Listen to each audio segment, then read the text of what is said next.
Chapter 859. Bing Tang and Ji Yun had been watching Pang Zhao's performance in silence. They saw Fu Shue's performance clearly and were annoyed. After receiving the order, the two naturally didn't bother to make arrangements. They had seen too many people like Fu Shue who wanted to climb up the social ladder. Maybe the young master of the Liu family sold her because of this. Bing Tang said angrily, "Come with me." Fu Shue hadn't recovered her attention from the young master. Hearing the voice, she reluctantly looked over. The two maidservants in front of her, one tall and the other short, were nearly 20 years old, and their skin was dark. No matter how beautiful their facial features were, they didn't look good on such dull faces. Fu Shue had a plan in her mind. Fu Shue smiled and saluted to the two. "Hello, sisters. May I know how to address you?" Bing Tang said, "You flatter me. I'm Little Hong, and that's Little Green. We serve Mrs. Ning. Come with me." She turned around and walked to the servants' room at the back of the boat. Fu Shue didn't expect that Little Red and Little Green were so unfriendly. On second thought, Mrs. Ning named her personal maid so crudely. She thought that Mrs. Ning must be illiterate and only had a beautiful face. Such a woman was just comfortable to look at for a while. Her opponent was such a person. Fu Shue's confidence that had been hit just now came back. When they arrived at the servants' room, Bing Tang arranged a room for her in the corner, the same room as the cook. Fu Shue looked at the narrow cabin and was dissatisfied, but she didn't dare to say more. There was a narrow bed on both sides of the room, a corridor in the middle, and a small flat window facing the door. If she didn't listen, she couldn't even hide her fart. How could she live here? "Well, are you not satisfied?" Bing Tang curled her lips and said, "Remember your identity. You were bought by my young master to do manual labor. You can only live in such a cabin. There are few rooms on the gaily painting boat. This is good enough. Otherwise, I'll arrange a bed for you. Do you want to go?" Fu Shue hurriedly shook her head and waved her hands. "Sister Xiao Hong, please don't be angry. How would I dare to be dissatisfied? I will listen to sister's orders." Bing Tang glared at her and turned to go out, leaving Fu Shue sitting on the edge of the bed sulking. Back in the cabin, Ji Yun couldn't hold back her laughter. She pinched Bing Tang's face and said, "Little Red, Little Green? This name of yours is too casual. Aren't you afraid that those ignorant people will doubt Master's ability to name things?" You didn't see her eyes. The moment she saw Wang, young Master, it was as if she had eaten bee shit. She couldn't wait to hang her eyes on the young master and look down on Mrs. Ning. Who was she? Did she deserve to be married? Bah! Ji Yun was calmer than Bing Tang and said, "But Master also calls us by our real names outside. It's not good for that girl to know. Although she has the intention of seducing young Master, it's her fault, but we can't act on our own and ruin Master's plans."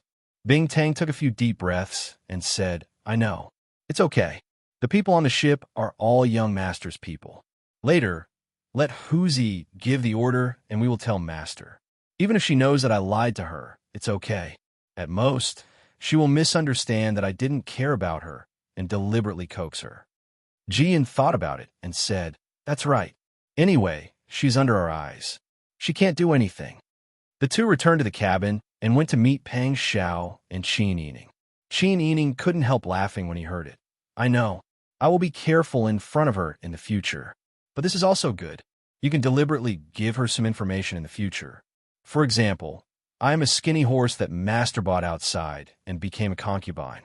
The old lady at home doesn't like me and has already discussed the matter of young Master's second wife." Pang Xiao pinched Qin Yining's face and said, "Don't talk nonsense. What second wife? Hurry up and take a few bites. Stop talking nonsense." Qin Yining covered his face and laughed. "This is also nonsense. I'm just testing his character. I think this woman is not a well-behaved person. If she can still be well-behaved after giving her some information, I will make good arrangements for the rest of her life so that she will not have to worry about food and clothing." The few of them understood Qin Yining's unfinished words. If this woman did something overboard, then she could only bear the consequences and couldn't blame anyone. Bing Tang thought for a while and said, "That's good too. Since I've already played the role of the good guy, I'll let Yuan Yin play the role of the good guy." Jian smiled and glared at Bing Tang. You really know how to do it. You annoy her, but don't I annoy her? Bing Tang chuckled and said, Good sister, who asked you to be more mature than me? You're the most suitable to play the good cop. Qin Yining and Pang Xiao laughed as they watched from the side. After Ji Yun and Bing Tang left, Qin Yining turned to Pang Xiao and said, What do you plan to do next? Pang Xiao chuckled and leaned close to Qin Yining to bite her lips. Haven't you already thought of it? Why are you still asking me? Qin Yining blushed at his actions and pushed him away. Stop fooling around. We're talking about serious matters. What can be more serious than this? Pang Xiao scooped Qin Yining up with his big hands and strode towards the bedroom. Even if Qin Yining had thousands of calculations in her mind, she couldn't care less at the moment. The next morning before dawn, there was a layer of fog on the surface of the Jade Green Lake. Not to mention the boats in the distance. Even the nearby shore couldn't be seen clearly. Fu Shui hadn't slept enough when she was called to help in the kitchen by the cook in the same room. She had been in the Liu family since she was young. Although she wasn't the child of a servant, she was beautiful and eloquent. She hadn't suffered much since she was young. When she was older, she became a third-rank servant and became the head servant of the eldest young master's study. Who would look at her? She had never done such rough chores as chopping firewood and picking vegetables. Her hands were as delicate as those of a young miss. She was slow at chores and was despised by the cook. When it came to meals, she had to hold a bowl and stand by the stove to eat. What she ate was the leftovers that were going to be thrown away by her masters. This was simply not a life for humans. Fu Shui was depressed. She didn't want to suffer, so she had to climb up. She began to worm her way into being friends with the cook and others to find out more about the eldest young master's family. However, these people were personally selected by Huzi. They were the most reliable ones. Their mouths were as tight as clamshells, and they were unwilling to reveal anything. Fu Shui worked for half a day, but there was no progress at all. In the afternoon, she saw Little Green, the servant of Mrs. Ning, come. Sister Little Green, why are you here? Do you have any orders from the master? Ji Yun smiled kindly and said, Yes, the eldest young master said that he wanted to take Mrs. Ning out for a walk, but Mrs. Ning said that there was nothing fun to do outside. The master stayed on the boat today. Mrs. Ning wanted to eat some snacks and buy some things, so she asked me to go. I thought that since you're a local, it would be good to take you out. Ji Yun winked and whispered, Go out for a walk and relax. Don't be bored on the boat. It's boring. Fu Shui was secretly happy. It seemed that Little Green and Little Hong didn't get along well. Yes, thank you for taking care of me, Sister Little Green. Fu Shui agreed with a smile. The temperature in Danzhou City in September was good. The afternoon sun was just right, and it was very comfortable to shine on people. Ji Yun and Fu Shui walked side by side on the street. Ji Yun was like countless young girls who came to Danzhou City for the first time. Everything she saw was new to her. Fu Shui seized the opportunity and introduced Ji Yun with a glib tongue. She tried her best to make Ji Yun happy. The relationship between the two was suddenly much closer. Ji Yun saw the opportunity and said with a smile, Your former master was also from a big family, right? Yes. The Liu family of Danzhou City is a century-old prominent family. Fu Shui's tone was not without pride. Ji Yun said with a smile, Our Wan family is also a big family. We do business and develop in all kinds of fields. Fu Shui sneered in her heart. What Wan family? She had never heard of it. It was just an ordinary business family. But on the surface, she sighed with emotion. So powerful. The master of the Wan family must be very powerful. Yes. Ji Yun saw that she took the bait and began to talk nonsense. Our master is very good at doing business. It is said that he has many friends in the imperial court. Eldest young master is the master's favorite and is the eldest son of the first wife. In the future, the family business will be passed to our eldest young master. Eldest young master is good in everything, but eldest young madam has a hard life. She died early without leaving a son or a daughter. Before we came out, the master and madam were arranging for the eldest young master to remarry. Fu Shui's heart skipped a beat. So that person was going to remarry. She was trembling with excitement. After a while, She said, "What about Mrs. Ning? I see that the eldest young master dotes on Mrs. Ning very much. If the eldest young master remarries, Mrs. Ning must be the first choice, right?" Ji Yun said, seeing that she seemed to have something to say. Fu Shui held Ji Yun's arm and begged, "Sister Xiaolu, please tell me. I just came to the manor and know nothing about it. I am afraid that I will go the wrong way in the future. Don't worry. I will never let a third person know what you said." Chi Yun frowned and said in a low voice, "Originally, we servants shouldn't say this, but I see that you and I hit it off very well. Forget it, I'll tell you, but you can't say it out loud." Fu Xuan nodded quickly. "Sister, don't worry," Ji Yun said slowly. "Mrs. Ning is actually a thin horse given to the young master by his friend. The master and madam will choose a wife for the young master's second wife. Naturally, they will choose a wife of equal social status.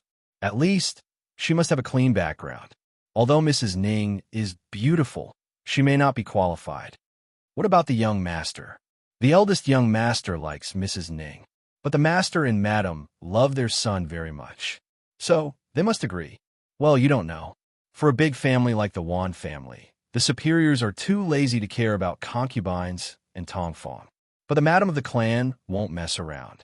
I don't think Mrs. Ning has much chance. But the eldest young master really dotes on Mrs. Ning now. Mrs. Ning will definitely be a concubine in the future." Fu Shui was happy in her heart. It turned out that Mrs. Ning didn't even have the chance to be a concubine.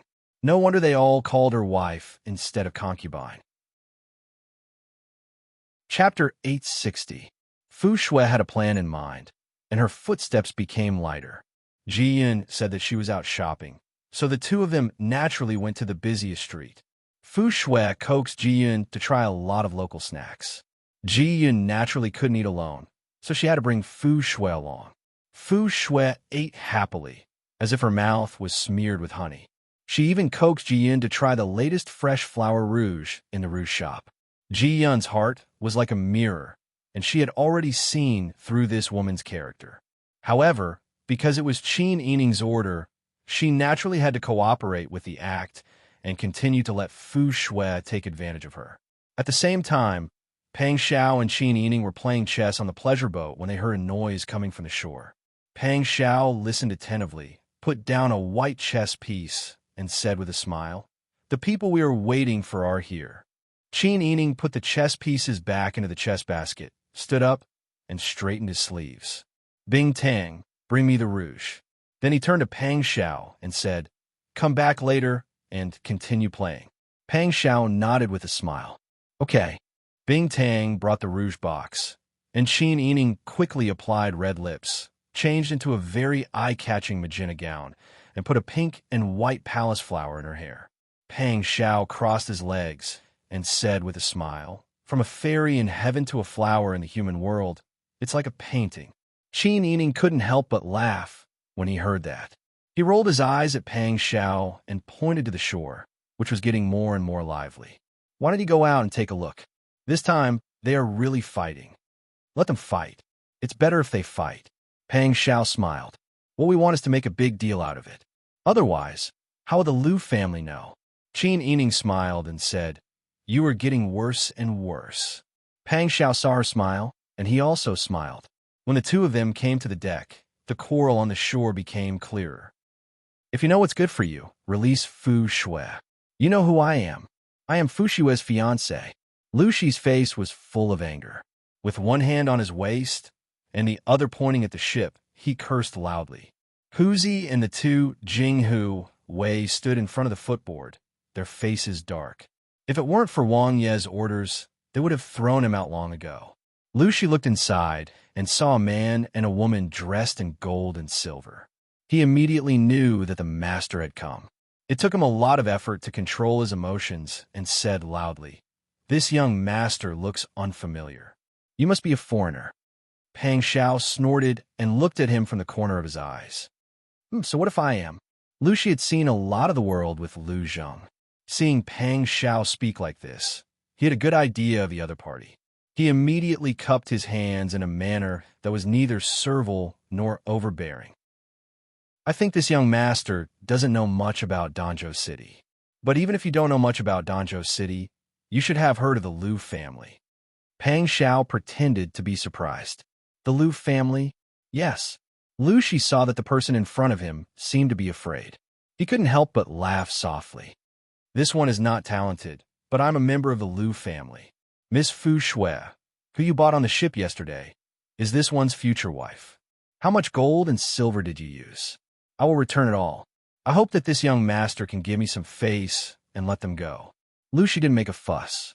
When he spoke reason, he did show some magnanimity. It could be seen that this person was really anxious just now and had deep feelings for Fu Shui. Pang Xiao and Qin Yining looked at each other. Pang Xiao sneered. Oh, who are you? Can you represent the Liu Min family? Liu Shi choked. He was a bit unwilling, but he still smiled and said, this one is the right-hand man of the Liu family's eldest young master. If you're willing to give me Fu Shui's body, we could be considered friends. At this point, Liu Shi suddenly changed the topic. If you don't agree, then don't blame me for going back to my young master. How dare you? Who do you think you are? How dare you threaten this young master? Maiwan family has never been scared by anyone for several generations. Pang Xiao stomped his foot and said angrily, arrest this bold servant who uses his master's power to flaunt outside. Yes, Huzi and the Jinghu Wei seemed to have been injected with chicken blood. They were very excited in an instant and went forward to tie Liu Shi up. They carried him directly onto the ship and threw him on the deck. Liu Shi had always been proud of being the eldest young master of the Liu family. When he was outside, as long as he showed this identity, no one would give him any face. But now this bumpkin from outside the city had directly ordered him to be arrested. Liu Shi was unable to restrain his anger and scolded. Don't refuse a toast only to drink a forfeit. You're treating me like this now. If my young master knows, he will come back and take your life. He will destroy your family. If you obediently hand over Fu Xuan now, I can still say a few good words for you in front of my young master. Otherwise, you just wait and see. Pang Xiao was so angry that he stomped his feet and scolded. There is actually a slave who dares to spout such arrogant words. Lock this killer up for this young master and shut his mouth, so that he won't spout shit. Yes. Huzi immediately went to find a piece of cotton cloth and stuffed it into Liu Shi's mouth. Then he carried him into the cabin. Liu Shi had lost the chance to speak before he finished his threat. He was flustered. Where did this hothead come from? He didn't even care about the Liu family's face and dared to arrest him. This person didn't want to live anymore. But on second thought, now that he was in the other party's hands, if this hothead really did something to him, he would be dead before his young master came to find him. Wouldn't that be a loss for him? Thinking of this, Liu Shi stopped struggling and whining. He was as quiet as a dead chicken. Pang Xiao pointed to a room next to the parlor. Huzi understood, threw him in, and closed the door. Jinghu Wei and Huzi deliberately stepped out of the door with heavy footsteps. Bing Tang also stood in the corner under Qin Yining's signal. Pang Xiao pulled Qin Yining into his arms and kissed him loudly. Io, my darling, you're asking for my life. I didn't serve you well last night. HM? Qin Yining saw Pang Xiao saying vulgar things with a straight face and was both amused and annoyed. He played along and said, Young master, you're coaxing me again. Now you say I'm your darling, but then you fall in love with someone else. I'm like a kitten or a puppy that young master likes. You only touch me when you like me. Nonsense. Pang Xiao smiled and pinched Qin Yining's buttocks. Qin Yining exclaimed, Young master only touches you, HM? You said young master treats you like a kitten or a puppy. Young master has no interest in kittens or puppies. Also, he brought you along to discuss business this time. Since when did young master fall in love with someone else? You little vinegar jar. No, Qin Yining said coquettishly. Didn't you take a fancy to that girl yesterday? Of course not. Pang Xiao's voice turned cold, and he reprimanded. If you're jealous again, I'll send you home. Qin Yining heard this and immediately whimpered. Young master is a bully. Young master loves every girl he sees and is so fierce to them. You might as well not enter their house in the future. She pretended to cry and made a face at Pang Xiao. Then she turned and ran back to the bedroom. Pang Xiao almost laughed out loud. He coughed and scolded. "This little hussy, you've spoiled her." Bing Tang snickered in the corner and also walked back to the bedroom. Lu Shi, who was separated by a wooden wall, heard everything clearly in the front hall. He had already cursed countless times in his heart. Not long after, footsteps came from the deck, followed by a familiar female voice. "Young master, this servant is here to bring you tea and snacks." "It's Fu Shui." Lu Shi was overjoyed and hurriedly moved towards the door. At this time, Fu Shui had walked to Pang Xiao with a black tray and put down the snacks and hot tea gently. She and Little Green just came back and heard that the young master quarreled with Mrs. Ning. Little Green hurried back to Mrs. Ning with the snacks and served her, and she came here. She would never let go of any chance to climb up. How could she let go of such a good opportunity? "Young master, please have some tea." Pang Xiao was thinking with a dark face. Hearing this, he came to himself and took over the tea bowl. His fingers accidentally touched Fu Shui's fingertips. Fu Shui's heart thumped and her face turned red. She said in a trembling voice, "Young master, don't be sad. Mrs. Ning didn't mean to make you angry." She changed her mind in a flash. Pang Xiao drank a mouthful of tea and put down the teacup. He said, "Her temperament is because I have spoiled her.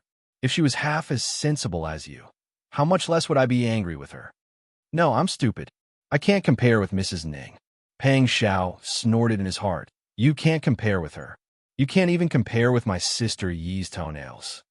But Pang Xiao looked very moved. "You come from a big family and you can read." He was also literate, so naturally he was different from those people who couldn't read a basket full of characters. "Moreover, you are so outstanding. Yesterday at the cherished fragrance pavilion, I saw you at first glance."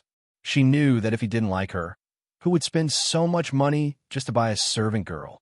Thinking of this, Fu Shui was more sure that Pang Xiao didn't want to show his intimacy to her in front of Mrs. Ning. Fu Shui was proud in her heart, but she looked shy. "I'm not as outstanding as you said. I'm just a poor person." Pang Xiao held his chin and said, "In fact, I heard a lot of rumors these days. Many people said that the young master of the Liu family sold a servant girl to the brothel. Are they talking about you?" Fu Shui's face turned pale. She blinked quickly and said with grievance, "Young Master Wan seems to be talking about me. However, this servant also has her own difficulties." Next door, Lu Shi was shocked by Fu Shui's soft voice. Hearing this, he immediately suppressed his anger and listened attentively. Because the young master insisted on selling Fu Shui to the fragrance pavilion, he asked many times but failed to get the reason, so he was confused.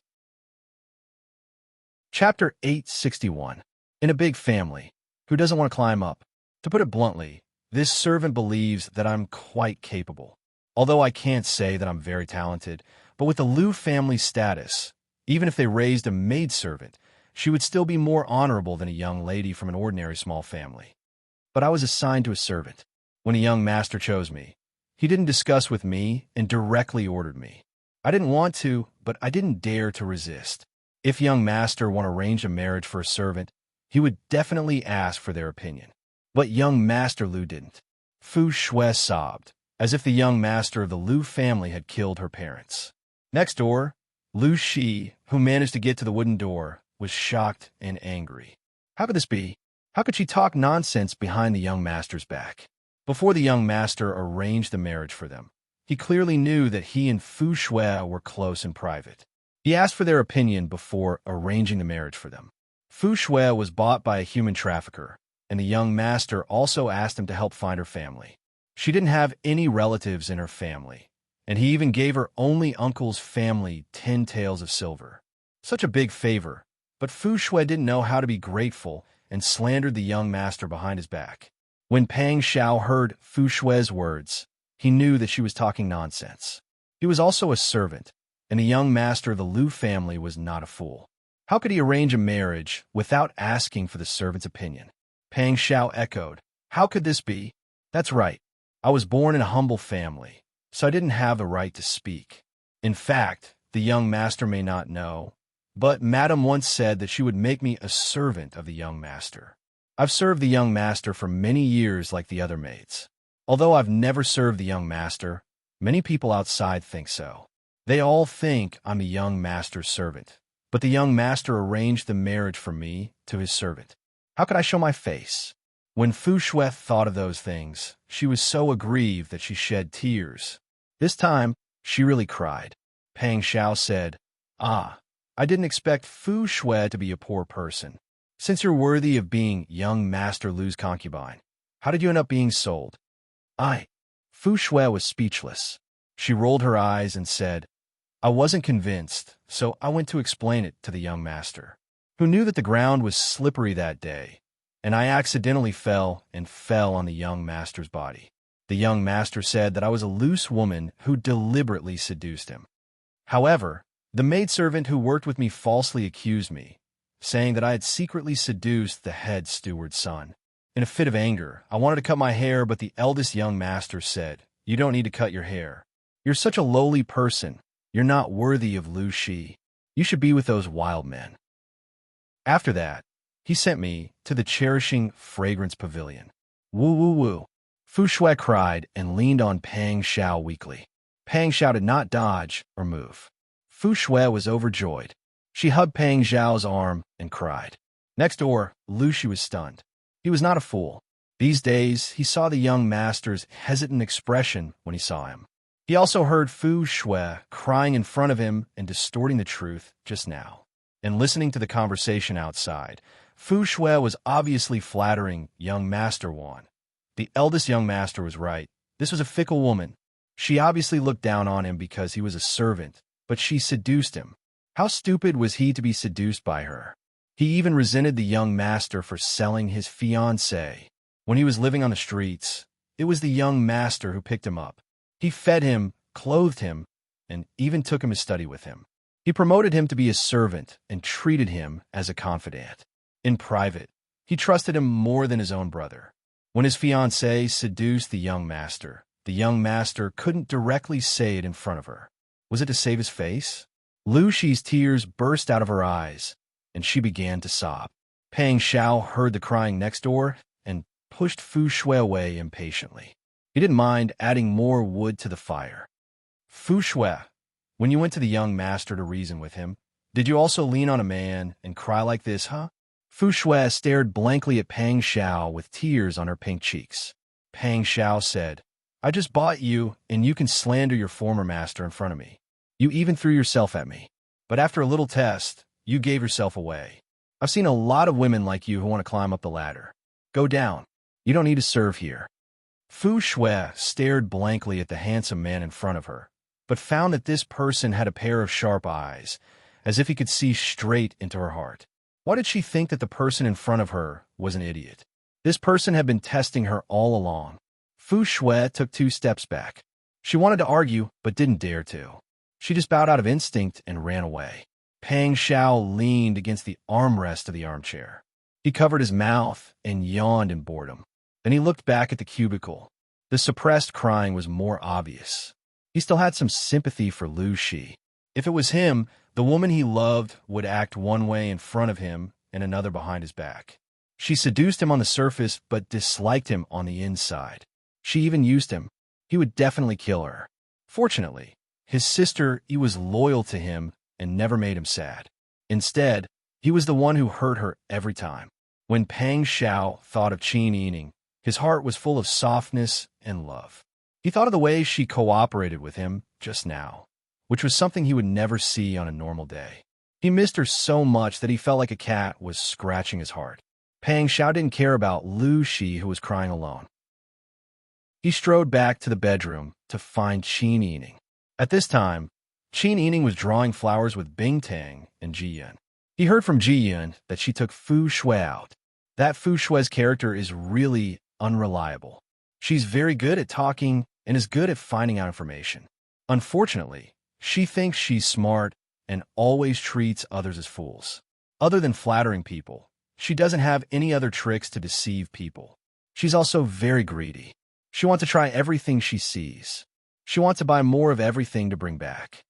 Ji-Yun shook her head and said, "The Liu family actually has such a servant girl. It seems like 100 different kinds of people can be raised from the same rice." Bing Tang clicked his tongue and said, "With such a character, maybe the young master didn't wrong her after selling her." Pang Xiao walked to the door and happened to hear this. He smiled and said, "You're right. This person wasn't wronged." "Master." Bing Tang and Ji-Yun both stood up and bowed. Qin Yining raised his head and smiled. "How is it? What did you find out?" "There's nothing strange. Just like what we guessed before, in order to climb up the social ladder, she seduced the young master's manservant and the head housekeeper's son. She then went back to flatter the young master. In the end, young Master Liu didn't fall for her tricks. He saw through her nature and sold her. I think young Master Liu was also angry. He kindly chose a wife for his close aide, but it turned out to be such a person. He couldn't directly tell his brother that his fiancée came to seduce him." Qin Yining shook his head and couldn't help but sigh. She's so young. Of all the things she could do, she just had to take things too hard. If there's a flaw in her character, wouldn't her life be ruined? That's right. Pang Xiao also said, "As a person, the most important thing is one's character and bottom line. If one's character is good, there might be a time when there's a light at the end of the tunnel. If one does something immoral, there will be a day when one's success will be reversed." Qin Yining said, "Let's teach Brother Zhao and Brother Han. In the future, we have to prioritize character. They don't have to have any talent, but they must be good people. In the future, when there's an opportunity, let my father teach the two children. I don't expect them to pass the imperial examinations in the future, but they must be upright and upright." Pang Xiao nodded in agreement. "Father-in-law has outstanding talent and great wisdom. I'll teach the children how to arrange troops. In the future, I'll let Mutta teach the children martial arts. Then, I'll ask father-in-law to come out and teach them literature and how to conduct themselves. Hey, do you think our children won't become pillars when they grow up?" Qin Yining narrowed his eyes and smiled. "Of course it's good to let young Master Mu teach them. But there's one thing. Don't let Tian Jizi get close to my son, lest she lead him astray." Pang Xiao burst out in laughter. Tian Jizi was still locked up at this time. It was unknown if she had remembered this lesson. As the two chatted, the topic naturally turned to their own home. Bing Tang and Ji-Yun, who were guarding the door, couldn't help but laugh. When Wang Fei and Wang Yu were together, it was like the two of them had become children.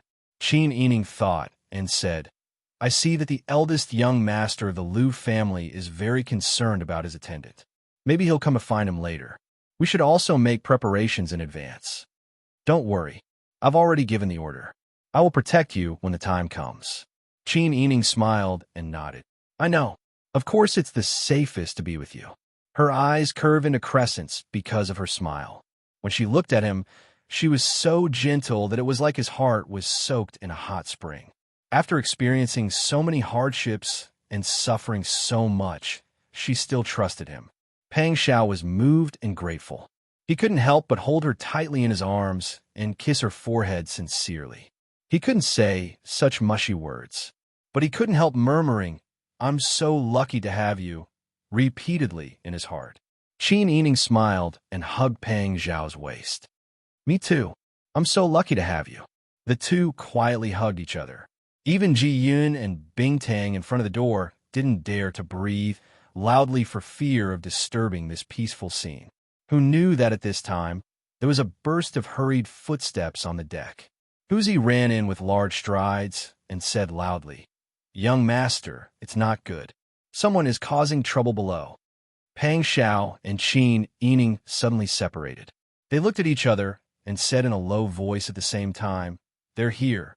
Pang Xiao pulled Qin Yining up and led the others onto the deck. At this time, the curtain of night had fallen. Lanterns were hung on the ship, and the lake reflected colorful lights. Chapter 862. The passers-by near the dock had all left. Even the boatmen on the nearby boats had hidden away. It was so quiet that not even a bird could be seen. Pang Xiao withdrew his gaze from sizing up the surroundings and carefully sized up the guards and servants that the other party had brought with him.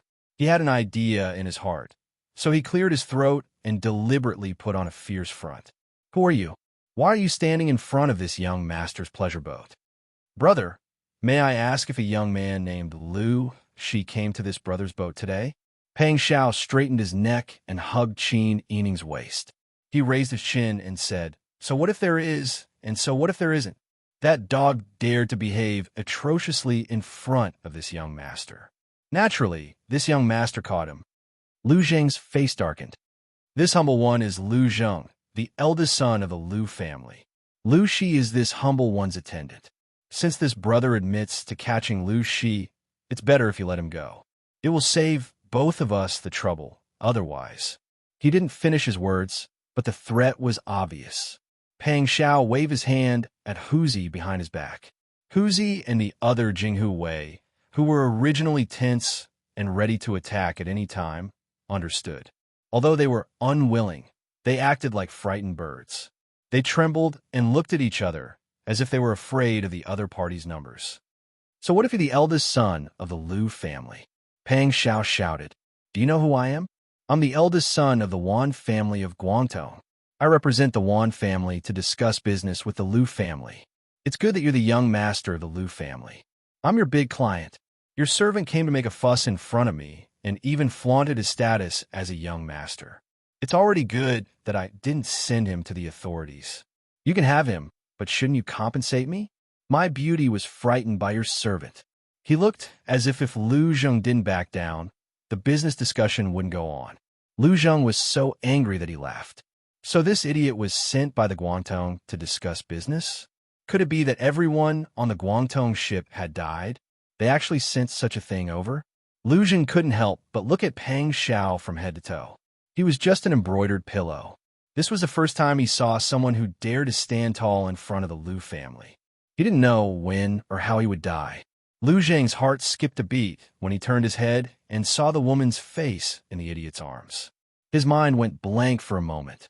The woman's exquisite features seemed to have been carved out of a piece of white jade.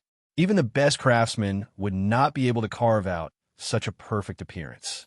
Coupled with her delicate features and watery eyes, she shyly leaned into the embrace of the Wan family's young master. Her timid appearance was truly frightening. At that moment, Lu Zheng's by the book says, how could such a stunning beauty be given to such an idiot? He had really tarnished it. By the heavens, God, and now the heavens, be. How do you want to be compensated? Lu Zheng's voice was cold. Pang Xiao's eyes glinted with greed. You want to give me money? Huh, I don't want too much, so as to avoid making things difficult for you. How about 10 million taels of silver? Lu Zheng almost rolled his eyes. How could such a mediocre person represent the Wan family? He really doubted the Guangdong's ability now. Such a family, let alone buying an imperial envoy, even if they bought all the local officials, their business would go bankrupt sooner or later. Lu Zheng swung his sleeves and put his hands behind his back. 10 million taels isn't much. Isn't that so? Your family is big. 10 million taels is like plucking a strand of hair. Yesterday, my beauty was scared to tears by that boorish fellow. She cried until my heart ached.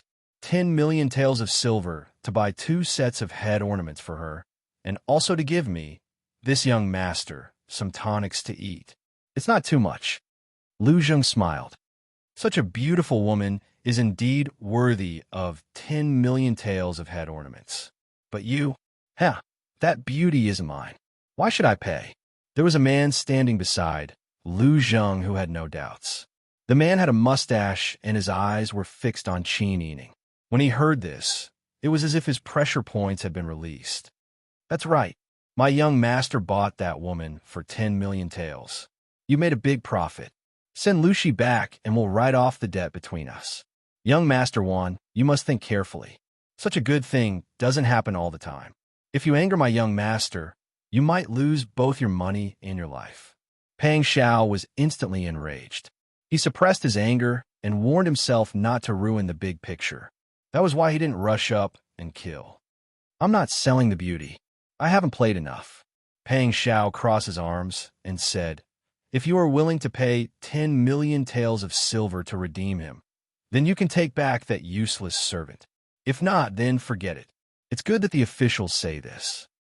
Huzi and Bingtang were already furious when they saw someone coveting the princess consort. They immediately stood up to help. That's right. In the end, our young master went to drink with prostitutes and redeemed a girl. That's our business. But someone came out and claimed to be that girl's fiancé. Not only did he not pay, he also asked us to hand her over. He also spoke ill of our young master. Is it wrong for our young master to arrest him and send him to the officials? Pang Xiao acted like an idiot. He jumped up and echoed, "That's right. Is it wrong?" Lu Zheng suddenly smiled. "What do you think this is? A place to reason with you? You can ask where the government office's door opens." He seemed to have lost his patience and waved his hand behind him. The 50 to 60 bodyguard who came with him rushed onto the boat like a swarm of bees. "Get out of the way. Squat down. Squat down and don't move. Otherwise, I'll throw you all into Beaching Lake." The group of people barged around, causing the cooks and boatmen on the boat to scream in fear. In the dark night, the screams from the dock could be heard from afar, as if a huge tragedy had happened. Pang Xiao gestured to Huzi from behind, indicating that he and the others should not fight back. Huzi understood and acted like cowards with Jinghui. They also shouted, "Spare us."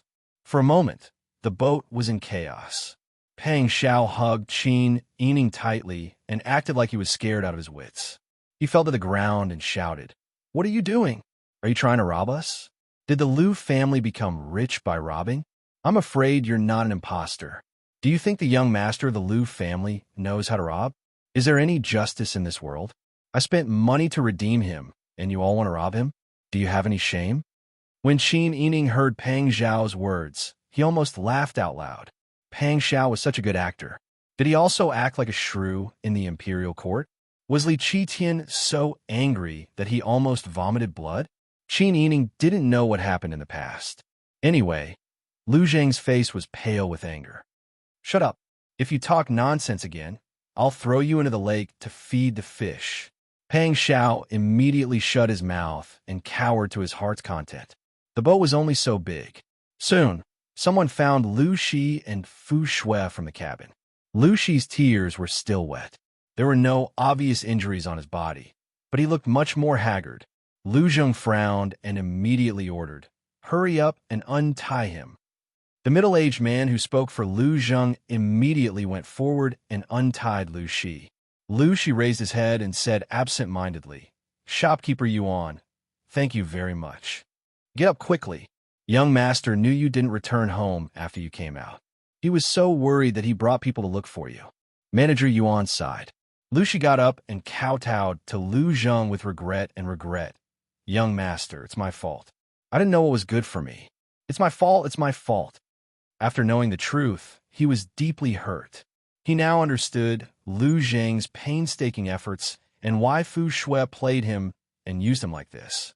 Regret, self-blame, anger, sadness, all kinds of emotions mixed together. Lu Shi burst into tears and cried uncontrollably on the ground. Lu Zheng didn't understand what was going on.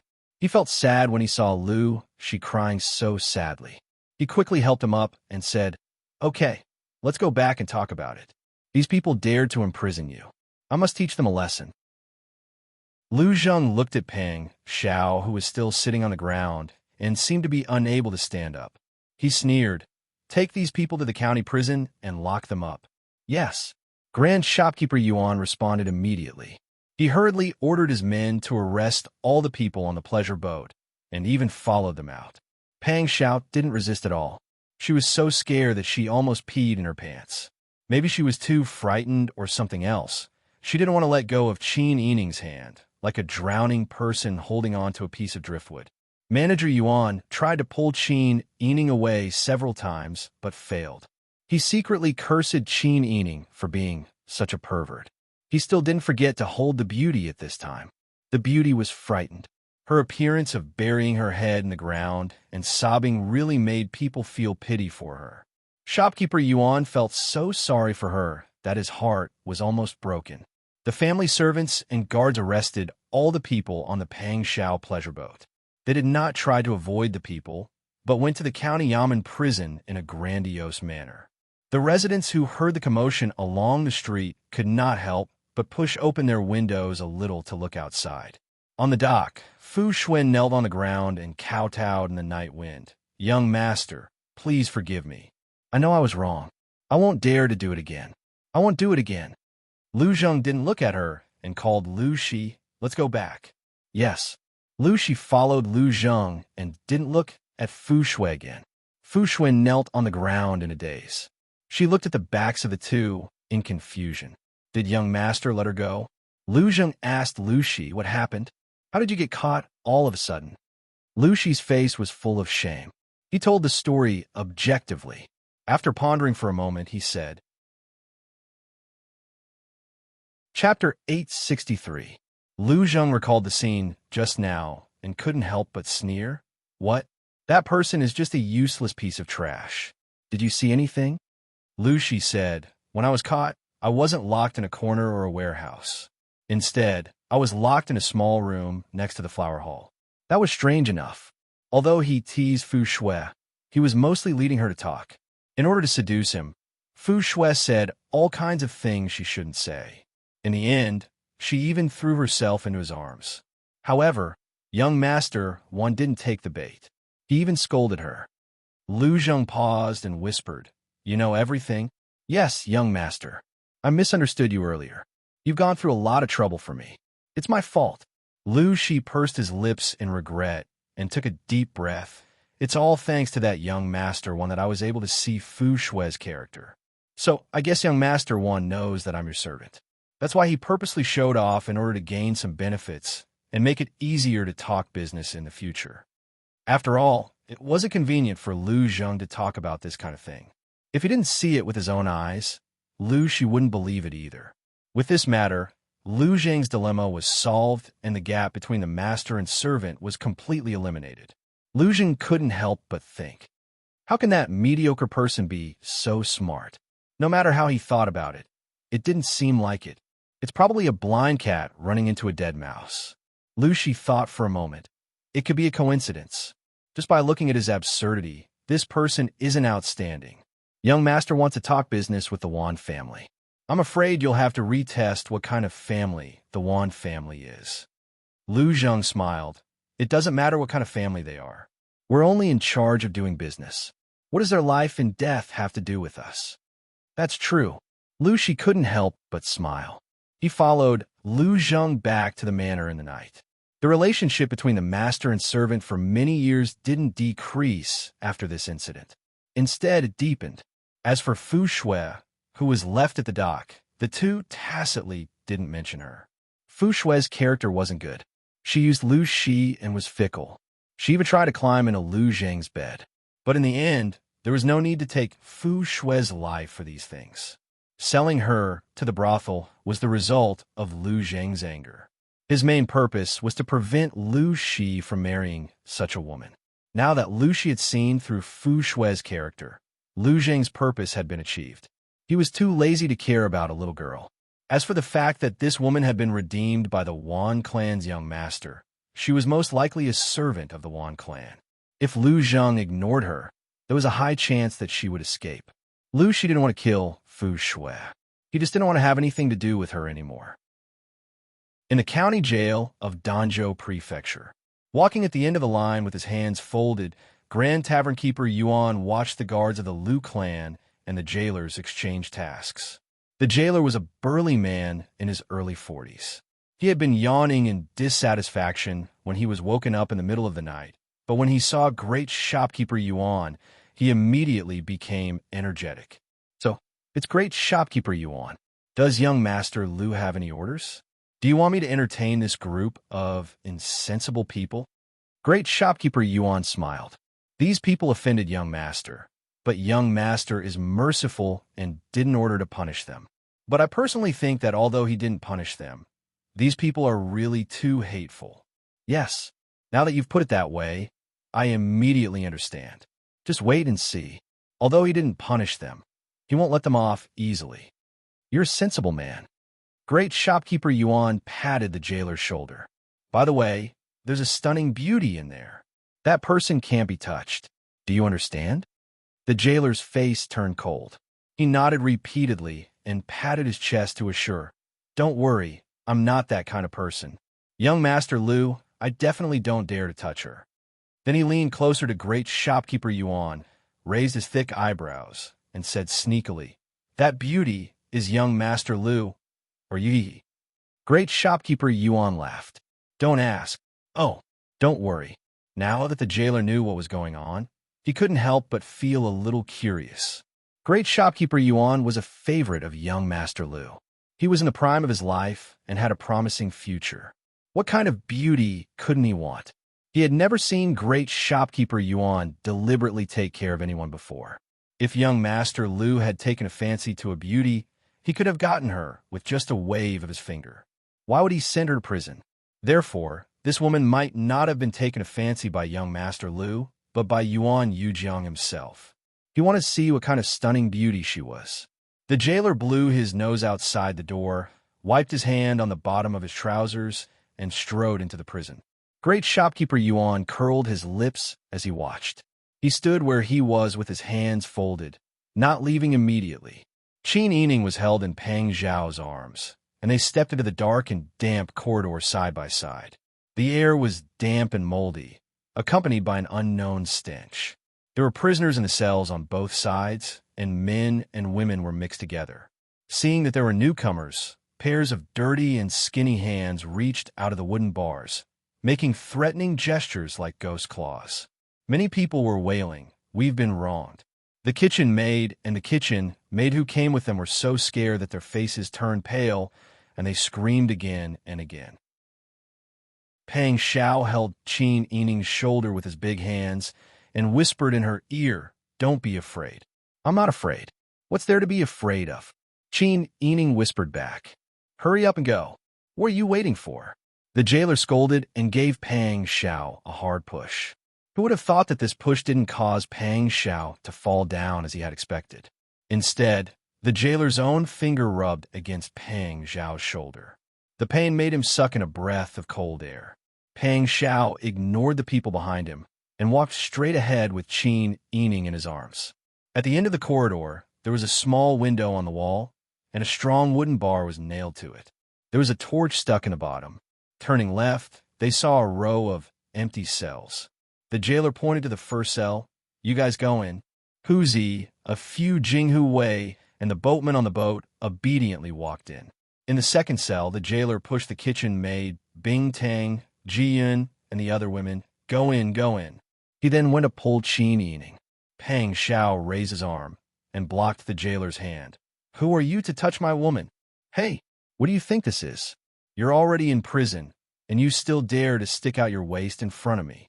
This woman is your woman, and I'll take good care of her later. You." The jailer raised his hand to grab Qin Yining's hand. Qin Yining felt a strong sense of malice, and she looked back coldly at the jailer. Her face turned cold, and her eyes were as sharp as a bird of prey. She was beautiful, but it made the jailer stop in his tracks, and the words he was about to say were suddenly stuck in his throat. Did he encounter some kind of demon? The female ghosts and demons that the storyteller spoke of were all like this. They looked like beauties, but when they turned around, they wanted to eat people. Pang Xiao originally had a stomach full of anger, but when he saw his wife stare at the jailer, who was courting death, he immediately felt better. Sister Yi was soft and obedient in front of him, like a little white rabbit, but she was always so fierce in front of outsiders. With such a strong contrast in treatment, as long as he thought about how Qin Yining cared about him, no matter how bad his mood was, it would immediately improve. While the jailer was still in a daze, Pang Xiao and Qin Yining had already entered the same cell. The jailer snapped out of his daze and spat out a mouthful of cold air. He grabbed a chain and locked the cell door. At this time, the jailer strode in with a lantern and looked around, looking for the stunning beauty that shopkeeper Yuan had mentioned. She wasn't in the womenfolk's cell, so it was obvious that she was in the womanizer's arms, but her face couldn't be seen clearly. "Who told you to lock people up like this?" The jailer kicked the jailer's butt. The jailer felt very wronged, but he didn't dare to refute, so he could only squeeze out a smile. The jailer raised the lantern high and leaned close to the cell door to size up Qin Yining. With one look, the jailer came to a realization. She really was a beauty. No wonder Yuan Yujiang had specially instructed her. She was sent by the Liu family, so they didn't dare to act rashly. Otherwise, open the door, lock this woman up alone over there. The jailer pointed to the opposite cell. When the jailer heard this, he hesitated. He was a little afraid of this woman. However, after being glared at by the jailer, he immediately trotted forward to do as he was told. Everyone looked at the jailer. Bing Tang and Ji Yun were very nervous, and Huzi's fists were clenched so tightly that cracking sound could be heard. The jailer opened the door and came in to capture Qin Yining. How could Pang Xiao let him touch Qin Yining? He raised his leg and kicked the jailer's abdomen, causing him to stagger back a few steps and fall on his butt. Ouch! The jailer clutched his stomach and cried out in pain. You pretty boy, how dare you? The jailer was also stunned by this person's sudden action. After a long while, he scolded. How dare you behave so atrociously in here? I'm afraid you don't want to get out. Pang Xiao put one hand on his waist, and the other hand protected Qin Yining behind him. I advise you to think carefully. I'm the young master of the Wan family, and I came to Danzhou Prefecture to discuss business with Lu Zheng. Lu Zheng locked me up because of a misunderstanding, and he wants to let me out for business. If you dare to lay a finger on any one of us, Lu Zheng will skin all of you alive. You, the jailer glared. For a moment, he didn't know how to refute. Subconsciously, he felt that this person was right. After all, great shopkeeper Yuan said that young Master Lu didn't order them to take special care of these people. It was also great shopkeeper Yuan who said to take good care of them. Moreover, great shopkeeper Yuan had feelings for this woman, and he wasn't sure if young Master Lu would allow it. If he acted on his own initiative and offended someone, it would be bad for him in the future. Thinking of this, the jailer spat fiercely and walked out with the lantern. Don't give them food and drink. Starve them for 3 days, and I'll see if they can still be stubborn. Chapter 864. Just you wait, I'm going to skin you alive. Pang Xiao yelled back without hesitation. The prison guard was terrified when he saw the man's eyes and ran away. Without the prison guard, the prisoners in the other cells became bolder and looked over curiously. Some of them even whispered to each other. However, most of the prisoners were sitting on the ground weakly. They were in a daze and did not care about the outside world at all. Pang Xiao kicked the dirty and moldy straw on the ground and sat down casually. Then, he pulled Qin Yining into his arms and let her sit on his lap. His thighs were firm and strong. Even in this cold and damp cell, his embrace was very warm. Qin Yining said worriedly, "The ground is cold." He took off the magenta blanket and folded it into a square. "Sit on this. It's fine. It's not cold at all." Pang Xiao looked down at Qin Yining, who was tossing around in his arms. His eyes were so gentle that they were about to burst. However, Qin Yining refused to listen to him and insisted that she use the blanket as a cushion. Bing Tang, Huzi, and the others in the next cell saw this and could not help but smile. They also found a place to sit down. Qin Yining whispered to Pang Xiao, "How long do you think Lu Zheng will keep us here? Who knows? But I'm sure he just wants to take us down a notch.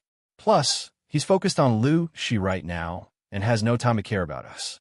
"Yeah, I think so too." Qin Yining whispered into Pang Xiao's ear. "Before we came here, we were wondering who in the Lu family was here to talk about this. It seems like it's Lu Zheng." "Yeah." Pang Xiao's ear was tickled by Qin Yining's warm breath. She could not help but kiss him on the cheek. Qin Yining was stunned and quickly looked next door. When he saw that no one was paying attention to them, he pinched Pang Xiao's waist gently. Pang Xiao chuckled. She hugged Qin Yining and rocked him. She whispered in his ear, "It's good to be locked up with you, even if I have to go to jail." "Silly girl, I've never seen anyone who thinks that being in prison is a good thing." Qin Yining felt as if he had just eaten honey. The sweetness flowed from his heart to his mouth. Even though Qin Yining knew that with Pang Xiao by his side, his safety was guaranteed, he still felt uneasy. There was only one torch in the prison, which was placed diagonally next to the window at the end of the corridor. The entire prison relied on this little bit of light. But later on, when the torches were extinguished, the sky was covered with dark clouds, and the moonlight and starlight could not be seen at all. The prison became so dark that one could not even see one's own fingers. Qin Yining curled up in Pang Zhao's arms. His ear was pressed against Pang Zhao's chest. He listened to his steady heartbeat and gradually fell asleep. Pang Zhao closed her eyes and slept lightly. Even when she was taking a nap, she did not forget to pay attention to her surroundings. Her arms were always around the person in her arms. This gave her a sense of security and made her feel at ease. At this moment, a series of footsteps suddenly came from the corridor. Then, they saw a candle light gradually approaching. The orange-red light moved slowly in the prison. Wherever it passed, it lit up for a moment. In the blink of an eye, it returned to darkness. The person who came stood outside the prison door, where Pang Zhao and Qin Yining were.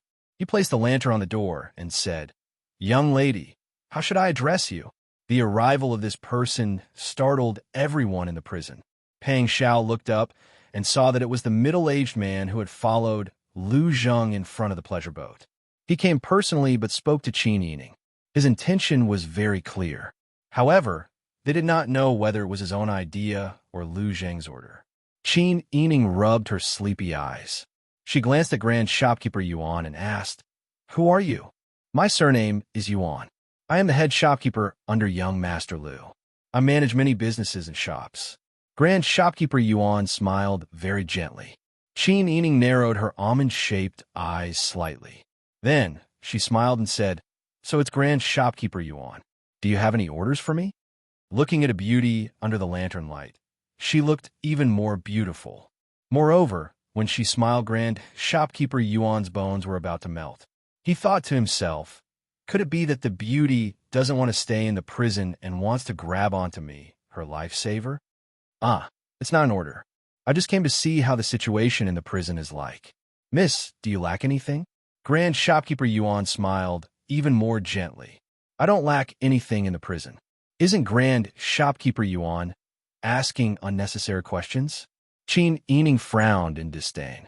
"There isn't even a blanket here. How can I rest? My young master came here to discuss business with young Master Lu, but as soon as he saw him, he threw him into prison without any explanation. Is this how you treat your guests?" The woman's tone was not strong and her voice was not sharp. Her soft voice echoed in the prison.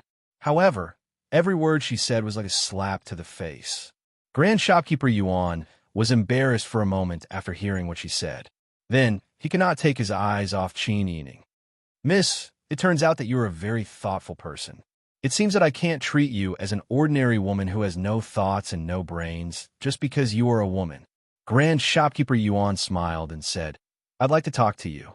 Would you do me the honor?" Talking to a strange woman in the middle of the night? Pang Zhao was furious.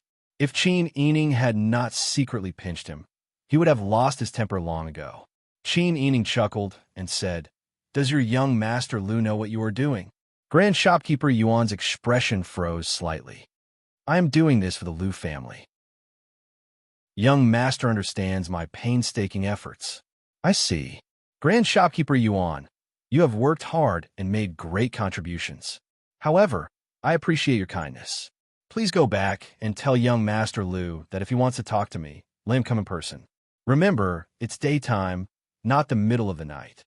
When she mentioned the words daytime and the middle of the night, she was clearly exposing Grand Shopkeeper Yuan's intention. She was mocking his character in public without mercy. The prison guard standing at the corner lowered his head and tried to reduce his presence. However, there was more than one person in the prison. Grand Shopkeeper Yuan thought that this woman was tactful. Who would have thought that she would not give him any face? "Good, very good. Why don't you take a look at yourself? What kind of person are you? Why are you pretending to be chaste in front of me?" Grand Shopkeeper Yuan is indeed knowledgeable. You even know the phrase chaste and chaste. Qin Yining sneered. Grand Shopkeeper Yuan was so angry that he leaned back. He grabbed the wooden bars on the prison door and took a few deep breaths. His anger had not subsided, but he looked calm on the surface. He suddenly smiled. "It seems that you look down on a small shopkeeper like me. I hope you won't regret it in the future. When you come to talk to me again, I'm afraid it won't be so easy. Goodbye. Take care. I won't see you off. If I see young Master Lu later, I will put in a few good words for you in front of him. After all, there are not many grand shopkeepers like you who are so conscientious. How many people can do this in the middle of the night and not go back to sleep, but come to the prison to visit a strange woman? Grand shopkeeper Yuan's face alternated between red and white. He glared at Qin Yining for a while, then turned and walked away quickly with the lantern. His footsteps were even faster than when he came. Qin Yining sneered. He turned around and whispered to Pang Xiao, "Ignore him. This kind of person is no big deal. There's nothing to be afraid of." Seeing that his wife was being lusted after, Pang Xiao had a bellyful of anger that he had nowhere to vent. Even if Qin Yining had the upper hand, he still had zero tolerance for this kind of thing. But when he met Qin Yining's gentle eyes, he could not show a black face no matter what. Pang Xiao took a deep breath and touched her cheek with his big hand. "Okay, good girl. Go to sleep." Qin Yining nodded and leaned into Pang Xiao's arms. "You should go to sleep too. You need to recharge your energy." "Okay." Pang Xiao gently patted her back, as if he was coaxing a child. Huzi, Bing Tang, and the others finally relaxed. Obviously, they were also very angry with Grand Shopkeeper Yuan. If Pang Xiao had raised his arm and called for help, these people would have immediately rushed out of the prison. Everyone was mentally prepared. Since Lu Zheng wanted to show them his power, even if he did not use torture, they would not have an easy time. The dark and damp environment of the prison was very depressing. The air was always filled with a fishy smell. The rats were very bold. Sometimes they would pass by in groups of 3 or 5. In addition, the food was deliberately harsh. For 3 days, everyone only ate brown rice porridge that could reflect their shadows. Fortunately, Bing Tang was smart and carried a small medicine bag with them. Afraid that they would fall sick, everyone was given a pill to replenish blood and qi. Qin Yining was so hungry that she did not have much strength. She rested her head on Pang Xiao's shoulder and said with a slightly hoarse voice, "I think this is enough." Pang Xiao's lips were also a little pale. He stroked Qin Yining's long hair with his big hand. "I think so too. Don't worry. He is not the one who makes the decisions. His family still has the old master. He can only use his personal power to this extent." As expected, Great Shopkeeper Yuan came in the afternoon of the same day.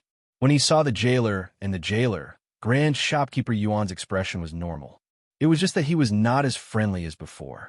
The jailer secretly cursed Great Shopkeeper Yuan for being narrow-minded. He wanted to spend the night with the beauty, but he ended up being angered by the beauty. Not only did he lose face, but he also vented his anger on others. However, even though he was cursing in his heart, he still couldn't show his emotions on his face. "How have they been these days? Have they been obedient?" Grand Shopkeeper Yuan asked. The jailer bowed and said respectfully, "They have followed your orders. There's a limit to their food and drink. They are so hungry that they don't even have the strength to speak. They will definitely not dare to resist." When Grand Shopkeeper Yuan heard this, he secretly regretted that he didn't restrain himself that day and actually came that very night. It was also because that woman was too attractive. If he wasn't in a hurry and waited until now, that woman might have suffered enough, and perhaps she would submit to him. Grand Shopkeeper Yuan sighed in his heart as he walked quickly into the prison. Standing in front of the cell where Pang Xiao and Qin Yining were, he looked at the two embarrassed people and said unwillingly, "Have you thought it through?" Pang Xiao raised his eyelids and glanced at Grand Shopkeeper Yuan. His tone was still domineering. "I'm a young master of the Wan family. How dare you treat me like this? I will definitely report to the old master when I go back." Chapter 865. This young master still hadn't grown up? What were the people at Guangtong thinking? How could they arrange for such a person to negotiate? Get up, all of you. If you want to report back, you should report back to my young master first. He's already waiting for you at the Lu family. Pang Zhao's eyes lit up like a child who had just received candy. He said in surprise, "Really? Of course. This young master doesn't have to stay in this damned place anymore." Head Shopkeeper Yuan didn't even bother to answer. He turned around and ordered the jailers to open the door. The sound of chains rattling could be heard from the prison cells. The doors of all 3 cells were opened. Pang Xiao helped Qin Yining to stand up. He thumped his thighs that were sore for being sat on by Qin Yining. Qin Yining smiled apologetically. "Are you all right?" "I'm fine." Everyone breathed a sigh of relief and followed head shopkeeper Yuan out of the prison. The prisoners in the prison all shouted that they were wronged. However, they couldn't leave even if they wanted to. The sky outside the prison was dark blue. It was a refreshing autumn season. Qin Yining squinted his eyes because he couldn't get used to the bright light. Pang Xiao also closed his eyes for a while before opening them. Head shopkeeper Yuan looked at the group of people with disdain and said, "Young Master Wan's servants can return to your pleasure boat. Our family's young master hasn't touched anything on the pleasure boat. As for you, you can come with me." Pang Xiao acted shamelessly. "I'm not going. We're all starving. If we go with you, are we going to the Liu family to eat?" Head shopkeeper Yuan couldn't help but roll his eyes. Was discussing business more important than eating? Even if they had been starving for 3 days, business was right in front of them. They couldn't just ignore it. Head shopkeeper Yuan was ordered to lead these people. Naturally, he could only endure and accompany Pang Xiao and the others back to the pleasure boat. After everyone freshened up, the cook reluctantly cooked some rice porridge. Everyone made do with it. They had been starving for too long, so eating too much at once was not good. Therefore, Qin Yining and Pang Xiao only ate a bowl of rice porridge and some side dishes. After Pang Xiao had his fill, he brought Qin Yining, Hu Zi, Ji Yun, and Bing Tang down the boat to look for Manager Yuan. Grand Shopkeeper Yuan was already impatient from waiting. Seeing that Pang Xiao was hugging a beauty when he went to talk business, Jinjin was jealous, envious, and disdainful. She snorted. Given the mission, he still brought a group of people to the Liu family. The Liu family's mansion was much larger than Qin Yining had imagined. The 2 stone lions in front of the gate were polished and shiny. When the group of people passed by in the carriage, the servants sitting on the steps in front of the gate, who were talking in low voices, all looked in their direction. Grand Manager Yuan ordered the coachman to drive the carriage to the side door. The coachman nodded and drove the carriage past the main entrance. When they reached the corner, they turned right. This street was a little narrower than the main street, but the road was as clean as the main street. As soon as the carriage arrived, the boy guarding the gate came up to salute. "Here you are, Grand Manager Yuan." Grand Manager Yuan nodded with a smile and got out of the carriage first. He stood beside the carriage with his hands in the sleeves and watched Mrs. Ning get out of the carriage expressionlessly. After being starved in the prison for 3 days, this beauty had lost some weight. Her waist was so slim that it could be pinched with 2 hands. When she lowered her eyes and moved, her long eyelashes fluttered like the wings of butterflies. Grand Manager Yuan sighed secretly. He didn't seize the opportunity. He was afraid that he couldn't get her now. As for what would happen in the future, it depended on First Young Master. If First Young Master could get her, he was afraid that he couldn't get her. If First Young Master couldn't get her, he would find a way to get her from Young Master Wan in the future. He didn't believe that a dissolute man like Young Master Wan would favor a woman for a long time.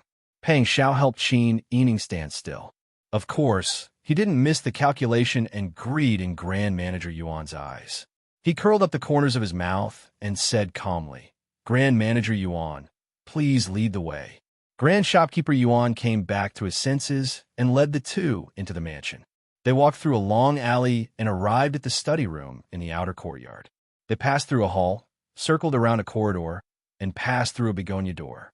Finally, they arrived at a secluded courtyard. The green wooden door of the courtyard was open. A little girl stood quietly in front of the door. There were 3 main rooms in the courtyard. A stone path led to the main door. The side rooms on both sides had side rooms. There was a lush osmanthus tree on the left side. A stone table was placed under the grape trellis on the right side. There were a few bamboos planted close to the courtyard wall. The lotus flowers in the vats had already bloomed and withered. A few koi fish were swimming leisurely. Liu Zheng and Liu Shi were sitting at the stone table under the grape trellis, playing chess. "Young Master, I brought them here." Grand Manager Yuan's voice was soft as if he was afraid to disturb Lu Zheng's train of thought. Lu Zheng held a white chess piece in his hand and observed the game. He put down a piece slowly, and a soft dong sound came from the chessboard. He acted as if he didn't hear the sound and didn't pay attention to the person beside him. Lu Shi wasn't as calm as Lu Zheng. He looked up at Pang Xiao with a complicated expression. However, since Lu Zheng didn't say anything, he didn't say anything either. He quietly put down another 2 pieces. Lu Zheng seemed to come to his senses at this moment. He smiled and said, "I know. Grand Manager Yuan, you should go and rest first. Thank you for coming." "I don't dare. This humble one will take his leave." Grand Manager Yuan smiled apologetically and retreated out of the courtyard. However, he was a little surprised. Could it be that eldest young master knew that he secretly went to the prison to meet Lady Ning? At this moment, 2 beautiful maidservants came out of the room. They carried 2 handfuls of tea and a small table made of rattan. After they arranged everything properly, they led Pang Xiao and Qin Yining to their seats. Bing Tang, Ji Yun, and Huzi all retreated to the corner of the courtyard. Qin Yining and Pang Xiao didn't drink any tea. They just waited quietly for Lu Zheng to finish playing chess. It was obvious that this was a show of strength by the other party. This kind of show of strength was neither painful nor itchy. Although the intention of humiliating them was very direct, Qin Yining and Pang Xiao were people who had seen great storms and waves. They didn't care about this kind of thing that couldn't cause any substantial harm. The husband and wife only cared about whether the matter could be completed or not. However, Pang Xiao was playing the role of an idiot. Naturally, he couldn't appear too calm at this time. It was as if there were worms growing on his body. He would change his sitting position after a while. He would drink tea with a slurp sound and put down the teacup. In short, he vividly portrayed the image of a willful, impatient, and rude person. Qin Yining couldn't help but laugh as he watched from the side. Lu Zheng originally wanted to continue tearing down the Wan family's eldest young master's prestige. Who would have thought that after being imprisoned for 3 days, this person didn't improve at all? He was still the same. Listening to the noise he made, no matter how good his mood was, Lu Zheng lost his interest. He put down the chess piece and waved his hand at Lu Shi. Lu Shi nodded and said, "Yes." He stood up and stood to the side to serve. "I've kept the 2 of you waiting. I was in the mood to play chess and neglected the important guests," Lu Zheng said politely. Normally, people who needed the Lu family's help would take advantage of the situation and say, "Don't neglect," to get closer. Pang Xiao said carelessly, "Isn't that so? We've waited for so long. Why hasn't the winner been decided yet?" Lu Zheng took a deep breath and said with a smile, "You're the eldest young master of Guangdong Group's Wan family?" Qin Yining's heart skipped a beat. After all, they were in disguise. Pang Xiao raised his chin confidently. "Yes." Lu Zheng shook his head and said regretfully, "Why did your Guangdong Group send someone like you? Aren't you afraid of ruining the business and tarnishing the reputation of the company?" "Hey, what do you mean? I'm the future owner of Guangdong Group. How am I ruining the business and tarnishing the reputation of my family?" Lu Zheng shook his head again and again. He looked like a scholar who couldn't explain himself to a soldier. Fine. Are you here to talk about the Imperial Envoy business? Let's finish the business quickly so that we don't have to meet again." Pang Xiao crossed his arms and rolled his eyes. "You think I want to talk to you? If it wasn't for the old master's orders, would I be suffering here? I'll explain to the old master when I get back. This is how the Lu family treats their customers. If it wasn't for your old master crying and begging, do you think you have a right to sit here and talk to me?" Lu Zheng was disgusted with the man's chatter and went straight to the point. Fine. Tell me, why does Guangdong Group want to buy an Imperial Envoy?" Pang Xiao looked left and right, then glared at Lu Shi warily. "Don't worry, no one here will spread our words." Then he laughed mockingly. "Even if it does, there's nothing to be afraid of. Our Lu family's business isn't new. This kind of business isn't rare. If anyone dares to criticize, our Lu family naturally has a way to deal with it." With such a confident tone and such a familiar posture, Qin Yining believed that Lu Zheng was telling the truth. They did do a lot of business like this. He even said it so easily. The Liu family's foundation was deep, and they were powerful. It seemed that it was more immeasurable than she thought. But was it really good to do business like this? Qin Yining fell into deep thought. Pang Xiao snorted. To tell you the truth, our Guangdong group wants to take root in the old capital of the Dian dynasty. In order to expand our business and expand our network, there are naturally many things that are inconvenient. There's no one in the imperial court, so our hands are tied. The local officials, they're also very stubborn. That's why we thought that the imperial court could arrange for a temporary official to support us. Liu Zhang sneered. You think it's easy. The appointment of an imperial envoy has to be personally announced by the emperor. If the emperor doesn't appoint an imperial envoy, do you think it's so easy for anyone to arrange an imperial envoy? That depends on your family's ability. Otherwise, our money won't be worth it. Aren't you just destroying your own reputation? Liu Zhang looked at the ruffian face of young Master Wan and felt annoyed. It was a pity that such a good appearance was wasted. He simply shifted his gaze and openly admired the beauty. Since we let you come, we have the ability. But it's true that it's difficult. Moreover, we agreed to meet on the 10th of October. You came a bit early. Aren't I in a hurry? Besides, I've never been to Danzhou City before. That's why I came to look around. Pang Xiao was a bit afraid of being exposed and calmly gave a reasonable excuse. Chapter 866. Why is the deal only half done even though the conditions are right? Pang Xiao stood up anxiously. Qin Yining acted awkward at the right time. He stood up and quietly tugged at Pang Xiao's sleeve. Pang Xiao seemed to have just reacted. He sat down awkwardly and coughed to cover it up. Liu Zhang looked at him coldly for a while. Seeing him like this, he raised the corner of his lips and said mockingly, "Listen to my conditions first. If you agree, we'll continue the discussion. If you don't, then there's no need to continue the discussion. You don't have to be so agitated right now." Cough. When did I get agitated? You must be mistaken. Pang Xiao's face was filled with stubbornness. However, there was a hint of dispiritedness in his sitting posture. His expression was stiff and unwilling. Liu Zhang didn't believe that he could do anything with the saber in his hands. Sensing Liu Zhang's disdainful gaze, Pang Xiao purposely snorted in dissatisfaction. Liu Zhang thought to himself that this young master of the Wan family wasn't a complete idiot. At least he knew to keep quiet at this time. Our conditions are simple. First, I want to know if the Wan family has a designated candidate in the imperial court. If it's more difficult, then we'll have to calculate another condition. Pang Xiao's heart skipped a beat. Oh, I do have a candidate. He seems to be a secondary class, rank 5 civil official. I've recorded his name in a book. I'll check it later. I'm very busy every day. I'm afraid I'll remember wrongly. What a busy day. Liu Zhang curled his lips and shook his head in amusement. After hearing Liu Shi's reply, he was a little suspicious of this foppish young master in front of him. He ordered people to secretly observe him. After learning the results of the investigation, he didn't even bother to send people to follow him anymore. This person spent all his time drinking and partying. Otherwise, he would bring beauties out to play. He didn't do anything serious. Instead, he was very good at eating, drinking, and playing. The purpose of his trip to Danzhou City was to discuss business.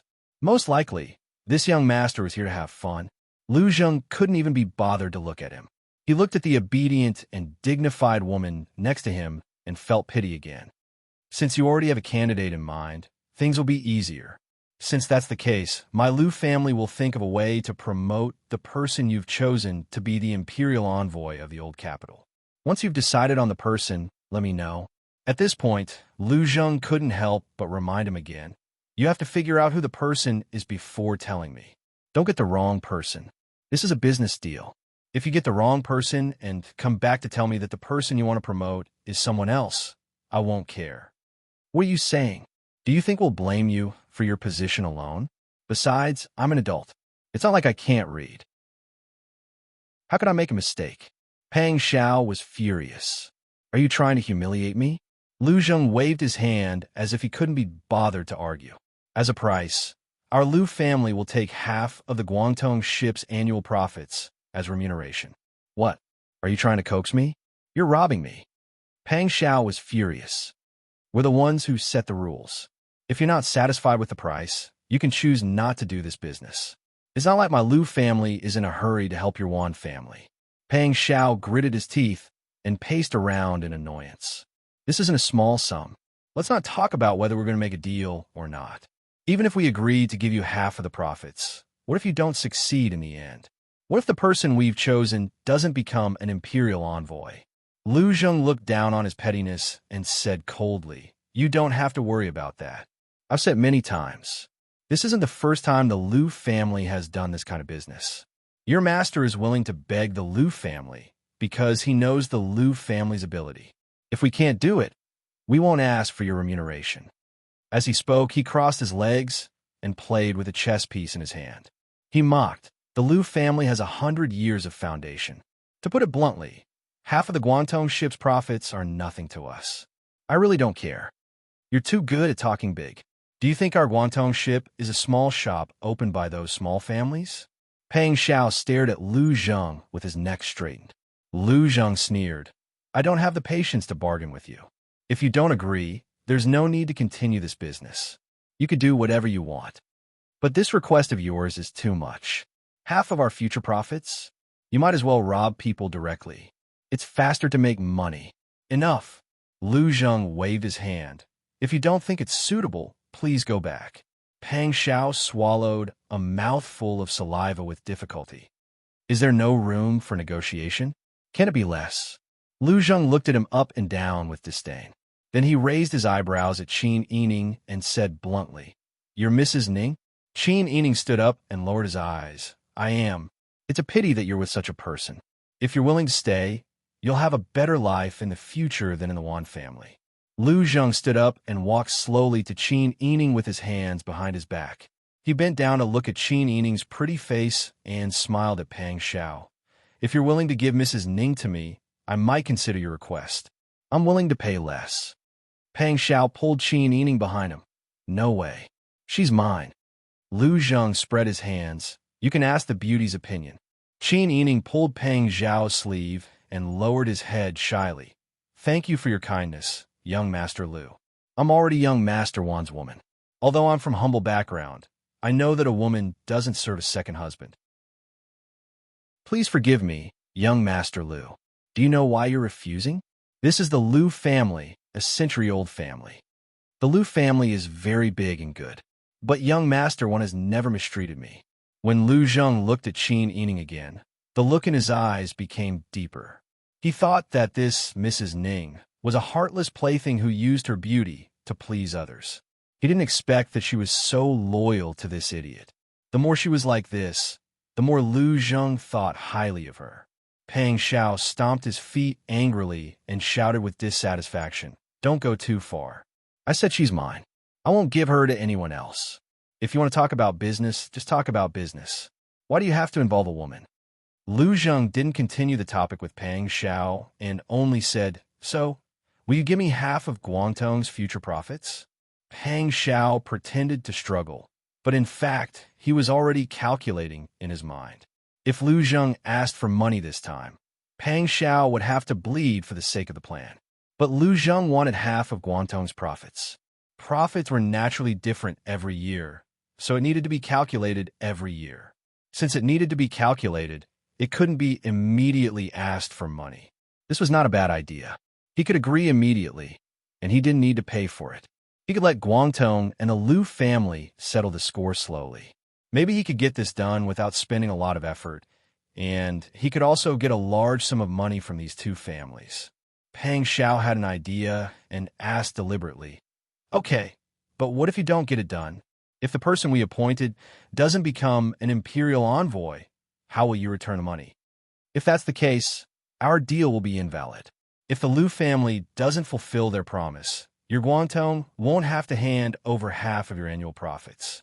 Lu Zheng was obviously very familiar with this process and said, "We'll arrange for someone to do it first. Once it's done, we'll arrange for someone to be the second manager of your Guangdong. This way, the accounts will be fair to everyone, and it'll be convenient to pay the profits." When Pang Xiao heard this, he was sure that he didn't need to pay for it, and he felt more confident. He thought for a while. Then, like a warrior cutting his wrist, he reluctantly said, "Then let's write the contract." Lu Zheng looked at Pang Xiao with disdain, as if he was looking at an idiot. "Write the contract for this kind of deal? Heh, don't worry. Our Lu family has never cheated our customers in this kind of business." Pang Xiao also seemed to think that if he wrote the contract for selling official positions and titles, wouldn't he be leaving behind an irrefutable evidence? He looked uncomfortable and said with a stiff neck, "If you don't want to write it, then don't write it. But aren't you afraid that Guangtong won't give us money after you complete the deal?" Lu Zheng said sarcastically, "You can try. Let's see if that imperial envoy can continue to live, and if your Guangtong ship can continue to operate." Lu Zheng's smile was gentle and amiable, but in the eyes of others, it was like a blunt knife cutting flesh. Pang Xiao trembled. Lu Zheng smiled with satisfaction and added, "Don't worry, you and Mrs. Ning can stay in the Lu residence for the time being. Since you agreed to our terms, we are business partners. Our Lu family has always been courteous and generous to our partners. You can take this opportunity to experience the local customs of Danzhou. When the imperial envoy is injured, you can take the shopkeeper back to Guangtong to fulfill your promise." Although it was simple, Pang Xiao and Qin Yining's hearts tightened.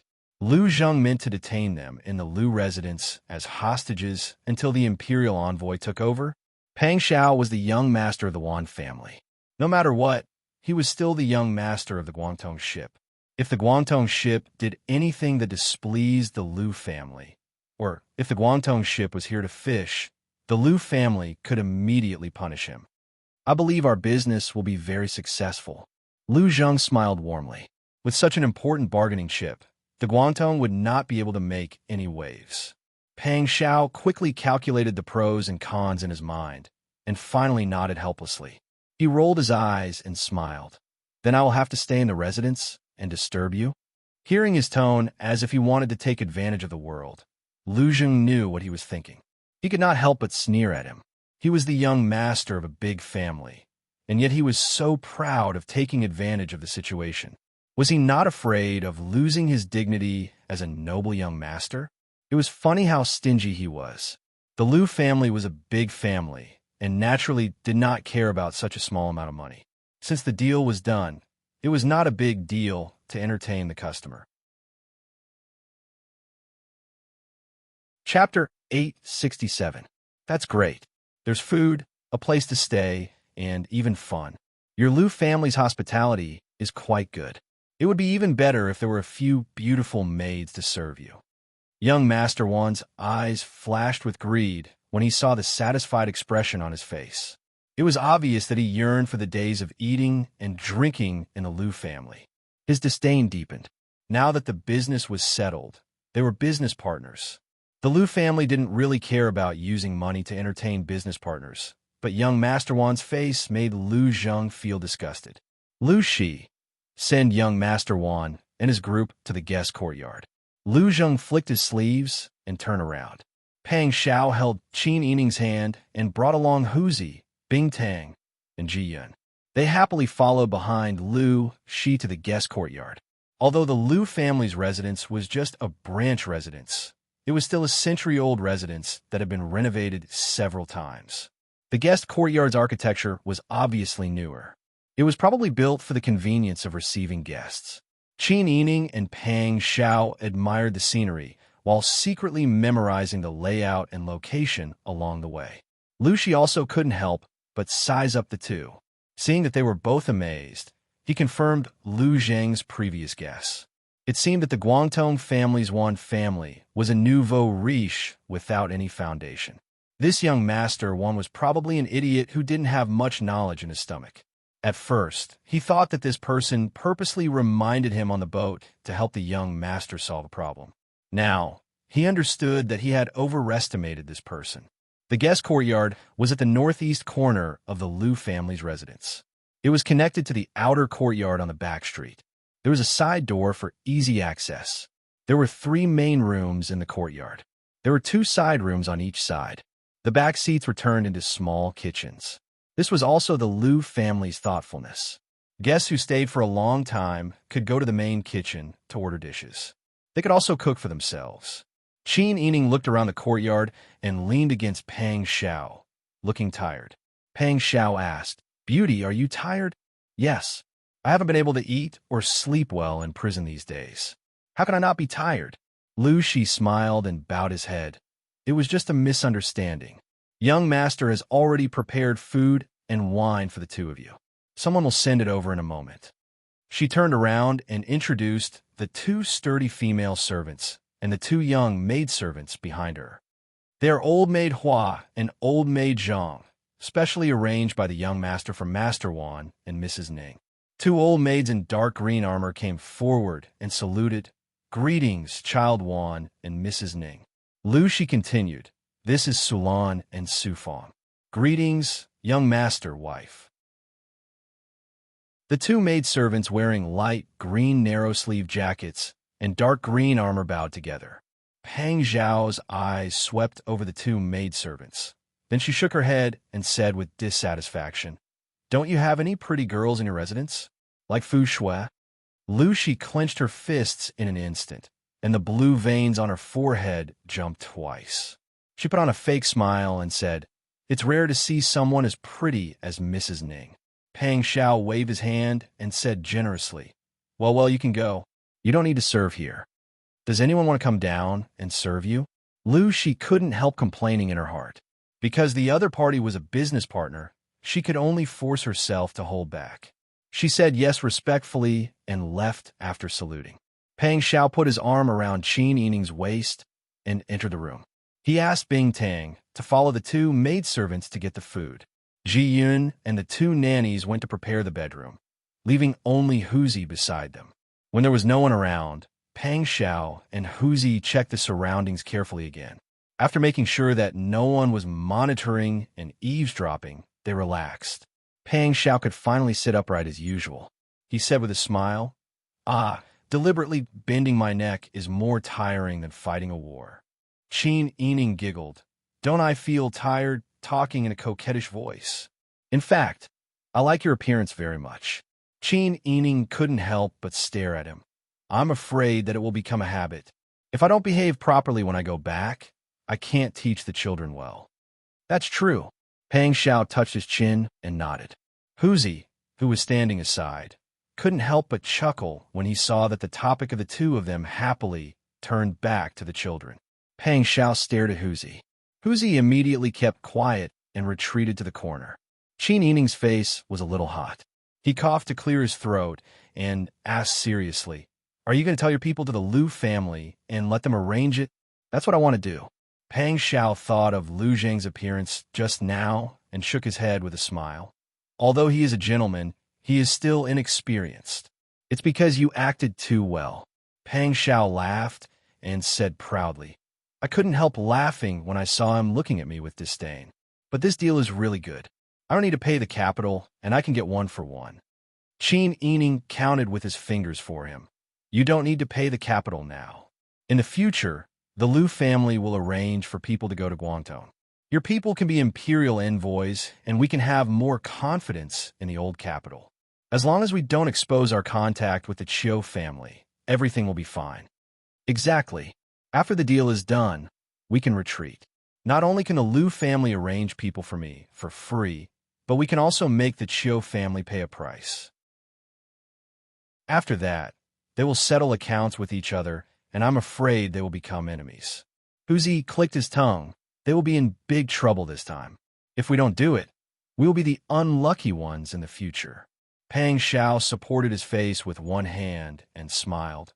"In the coming days, I will have to trouble you to accompany me to travel." Qin Yining smiled and said, "It's my pleasure." Pang Xiao had to go all the way. In the days that followed in the Lu family, Pang Xiao played the role of a petty playboy to the fullest. On one hand, he showed off his wealth, but on the other hand, he wanted to take advantage of the Lu family. He took Qin Yining to visit all the scenic spots around Danzhou City. Qin Yining and Pang Xiao went out to play every day. When they returned to the Lu family, they were treated with good wine and good food. They lived a happy life. It was the most peaceful and sweet time they had had since their wedding. Lu Zheng originally paid attention to young Master Wan and investigated him. But in the end, Lu Zheng didn't even bother to look at him. Occasionally, he heard from Lu Shi that young Master Wan lived in the guest house and took beautiful women to tour the mountains and enjoy the scenery. Then he looked at his busy days and thought of young Master Wan's contemptible face. He couldn't help but feel irritated. Young Master, have some hot tea and take a rest.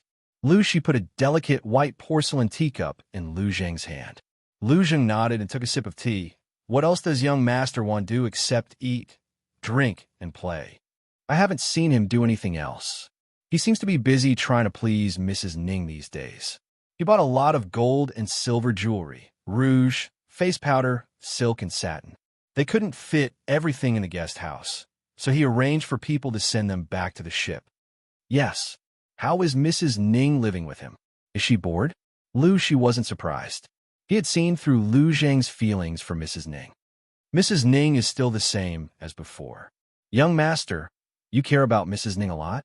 Lu Zheng snorted and said bluntly, that idiot tarnished the beauty for no reason. Unfortunately, the beauty is blind. Lu Shi agreed. That guy with the surname, Wan, was just a little lucky to have met a beauty first. If young Master likes her, he can use some tricks to get her. Looking at young Master Wan's appearance, he was just a bag of skin. Young Master Wan was handsome and confident, not inferior to young Master Wan. In addition, the Lu family's foundation was right there. Lu Zheng was a little melancholy, but last time I asked, Mrs. Ning bluntly refused. Lu Shi shook his head in amusement. With Lu Zheng's status, all his women rushed to get close to him. Lu Zheng didn't even need to ask. Among all the maids in the mansion, as long as they were pretty, which one of them did not want to be Lu Zheng's maid? Young Master, your relationship has always been too smooth. Perhaps the young master had never truly fallen in love with any woman. Lu Zheng was stunned for a moment, as if he was lost in his memories. After a while, he said, yes. Speaking of which, there is no woman that I can't get. The master and the servant fell into a short silence. After a while, Lu Zheng came to his senses and said, go to the warehouse. I remember that someone sent me a set of jade head ornaments inlaid with gold and jade a few days ago. Together with several sets of earrings and clothes, there are a total of 108 pieces. You can send the box to Mrs. Ning. Lu Shi was surprised. Did young madam see that set before? Lu Zheng said, she has a lot of jade. She doesn't care about this set. Go ahead. See if Mrs. Ning likes it or not. Yes. Lu Shi thought for a moment and suggested, young master, this time when you send the jewelry, why don't you avoid that young Master Wan? Who knows?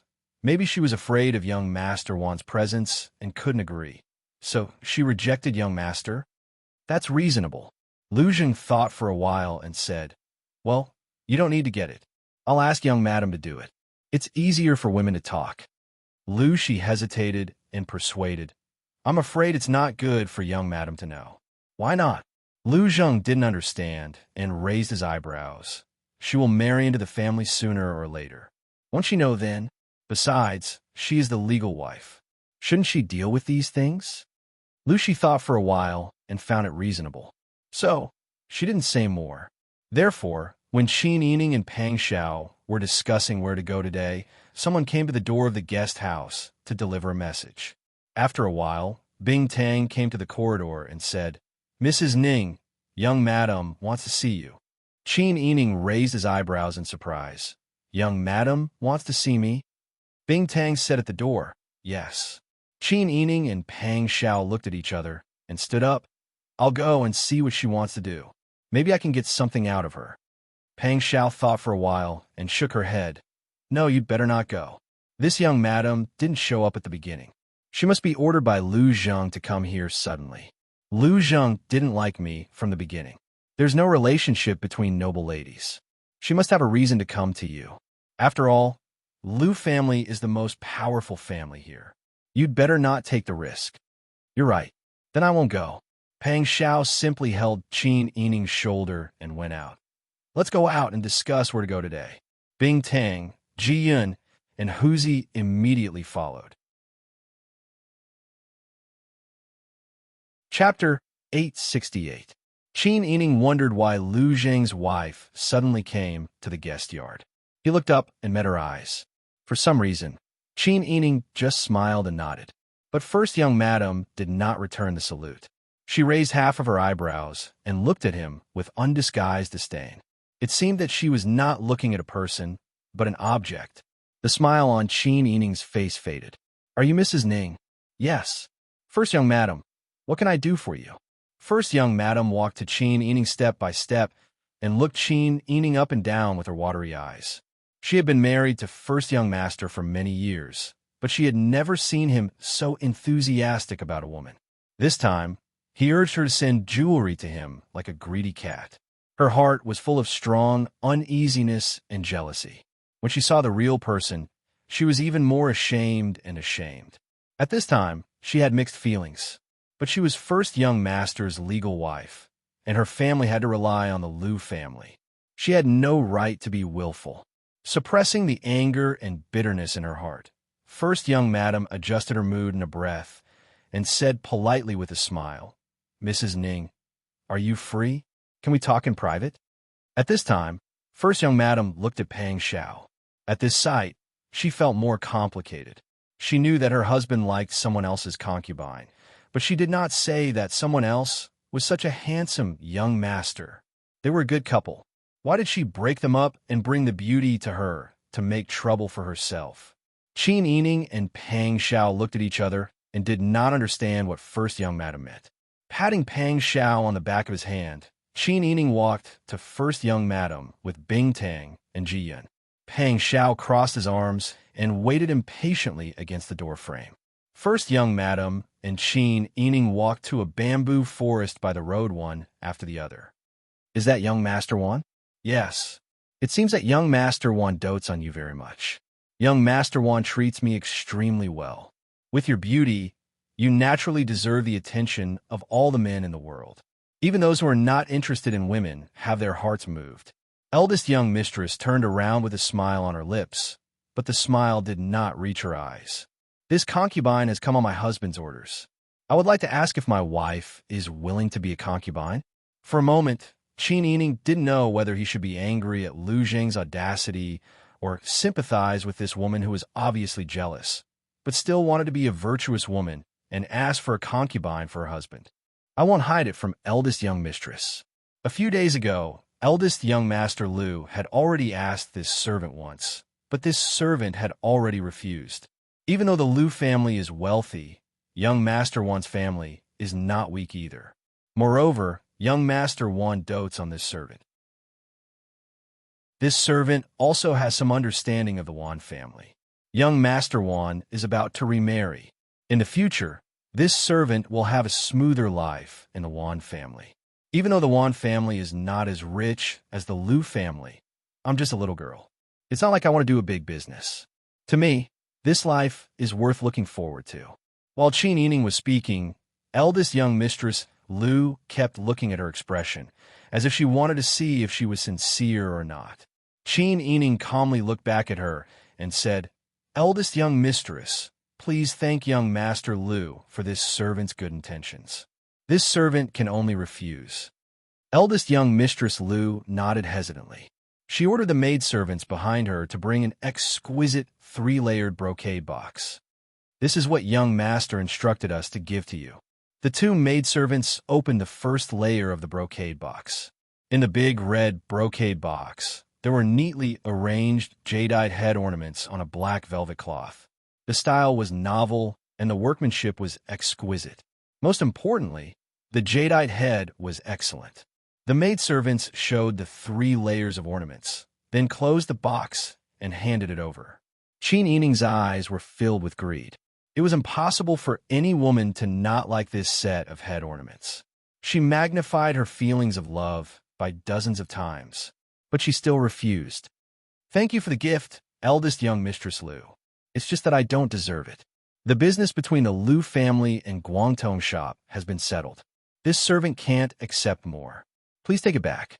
Qin Yining knew Lu Zheng's thoughts and did not want to be entangled with eldest young mistress Lu. She bowed and said, "Young Master Wan still needs to take this servant out."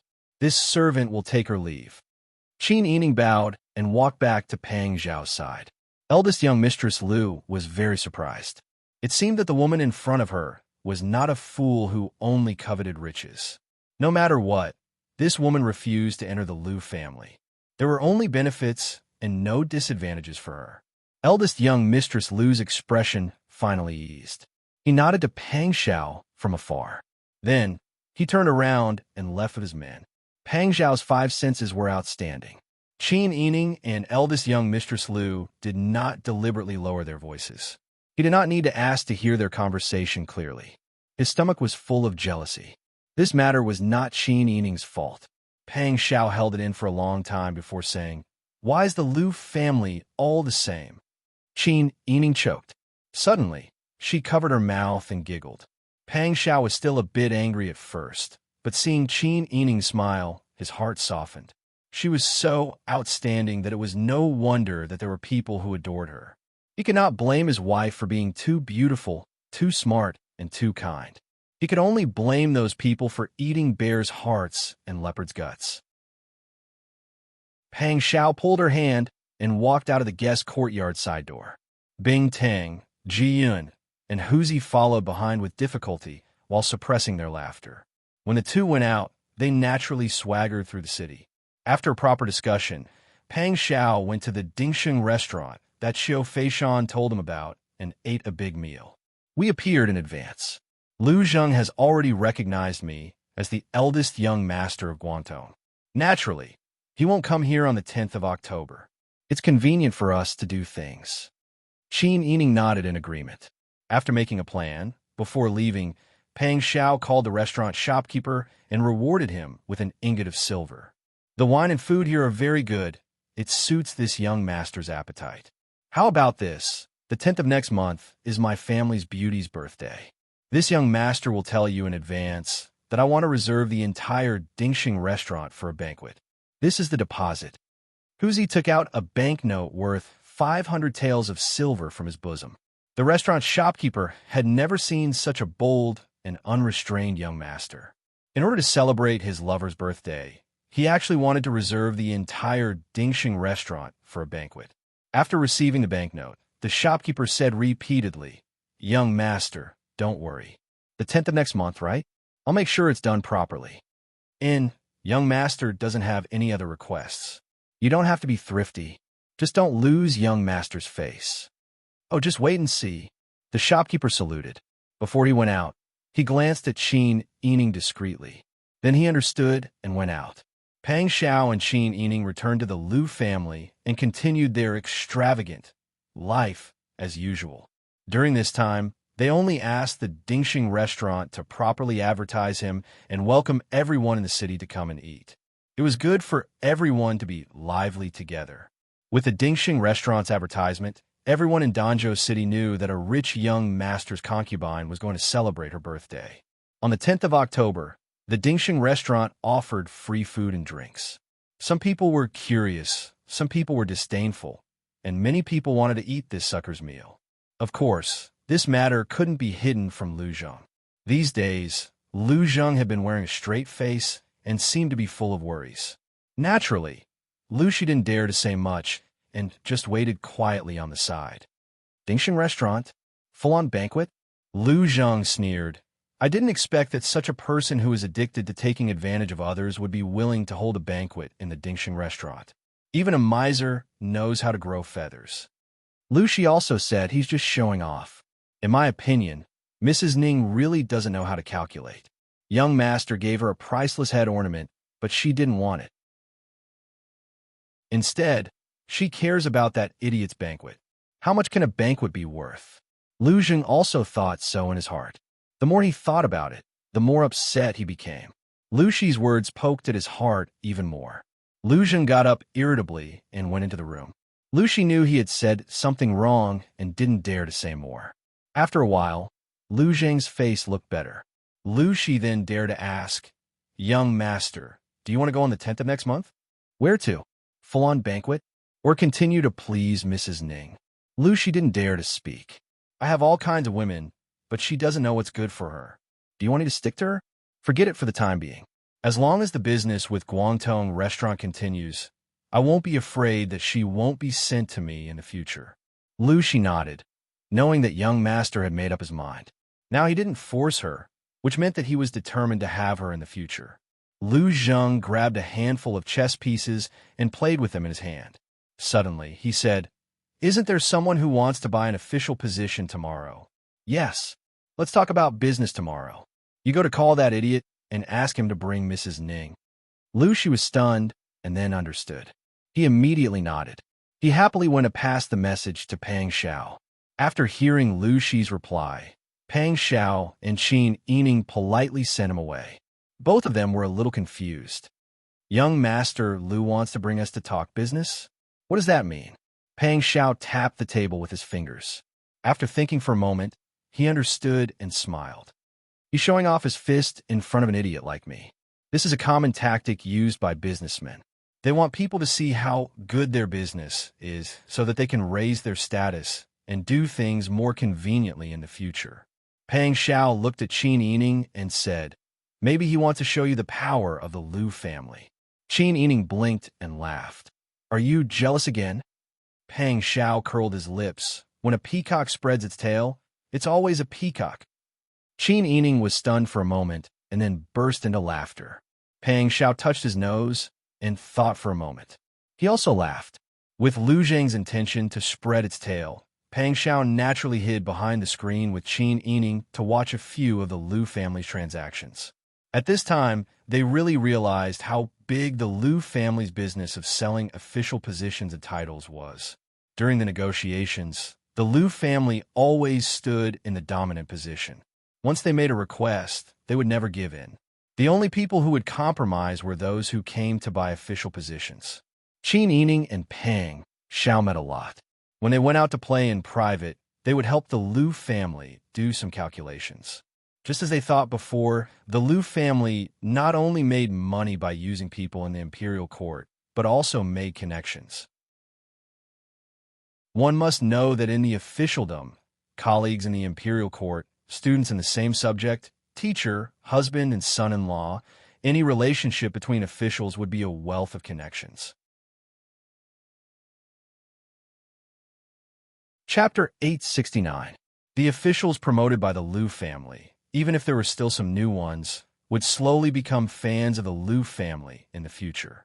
Who knew how many people the Lu family had planted in the court and how much money they had earned? In the blink of an eye, it was the 10th of October. Qiu Feishan informed Pang Xiao that the Qiu family was going to discuss business with the Lu family. It was also the day of the banquet at Dingxing Restaurant. Because it was announced early, no matter who came to eat today, many people gathered outside Dingxing Restaurant when it opened early in the morning. When the restaurant let the guests in, many commoners of Danzhou City rushed into the restaurant like a tidal wave. Everyone was saying, "Congratulations, 1,000 blessings, an auspicious birthday." Pang Xiao and Qin Yining stood in the lobby on the first floor, standing close to the counter. Pang Xiao was wearing a long gown with beautiful embroidered with arrow sleeves. Such a gaudy color, coupled with the way he deliberately bent his waist and stood in a dispirited manner, perfectly portrayed the image of a spendthrift who spent a lot of money for a beauty. He looked like he was holding a banquet at home, grinning proudly, and couldn't help but say, "Congratulations, congratulations, thank you." Many people looked at him curiously, and some people came up to talk. Pang Xiao didn't care at all, openly chatting with people, and often showing off the beauty of the beautiful concubines around him. Qin Yining was happy to watch the show from the side, and often held Pang Xiao's arm, not hiding his seductive charm, making many people who came to the banquet today stunned. Near noon, a master and servant in front of the door attracted Pang Xiao's attention. The master was over 40 years old, wearing a brocade official's robe, with a stout figure and a kind face. Behind him was a servant in his early 20s. If that was all, it wouldn't be strange, but Pang Xiao keenly observed that when they entered the door, the master was asking for the servant's opinion. The servant's temperament was outstanding, and it was difficult to hide his arrogance. Pang Xiao and Qin Yining looked at each other, and the two of them walked around the round table in front of them at the same time. The other party noticed Pang Xiao and Qin Yining as soon as they entered the door, because the two of them were too outstanding and couldn't be ignored. When the two of them came closer, the stout middle-aged man cupped his hands and said with a smile, "I heard that it's the birthday of the beautiful concubine. I'm here to ask for a glass of wine. Young master won't mind." Pang Xiao could tell that this person had a Sword River City accent, so he was certain that this person was from a Chiu family. He smiled and said, "Welcome, but how can wine be enough?" Leaning closer to this person, he asked in a low voice, "Are you from the Guangdong ship doing business?" The other party, Pang Xiao's Pang Xiao, Pang Pang Pang, Pang Xiao Pang Pang Xiao, Pang Pang Pang Pang, Pang Pang Pang Pang Pang Pang, Pang Pang Pang, Pang, Pang, Pang Pang Pang. The two of them looked at each other, then looked left and right, cautiously confirming that there was no danger before going upstairs. Firstly, they were afraid that strangers might not be trustworthy. Secondly, they were afraid that they would be noticed by people with ulterior motives. After all, buying an official position was not a small matter, and this kind of business was naturally done in secret. Who would publicize it? Seeing how cautious the people from the Liu family were, and knowing that they were going to do business today, they purposely created such a lively and chaotic scene to deceive people. The master and servant pair became even more careful in their actions. After watching the two of them go upstairs, Qin Yining approached Pang Xiao, holding his shoulder and whispering into his ear, as if he was joking with Pang Xiao. But in reality, he asked, "Will they believe you?" Pang Xiao pinched Qin Yining's cheeks, smiling brightly. "What's there to be afraid of? Haven't we already spoken? They're here to do business like this, so naturally, they want to keep it as a secret as possible. By doing this, we'll be able to confirm their suspicions. They should already be convinced of our identities." Qin Yining couldn't help but chuckle. Once the business is done, let them leave as soon as possible. Long delays may cause trouble, and the stuffing may leak out again. I know what to do."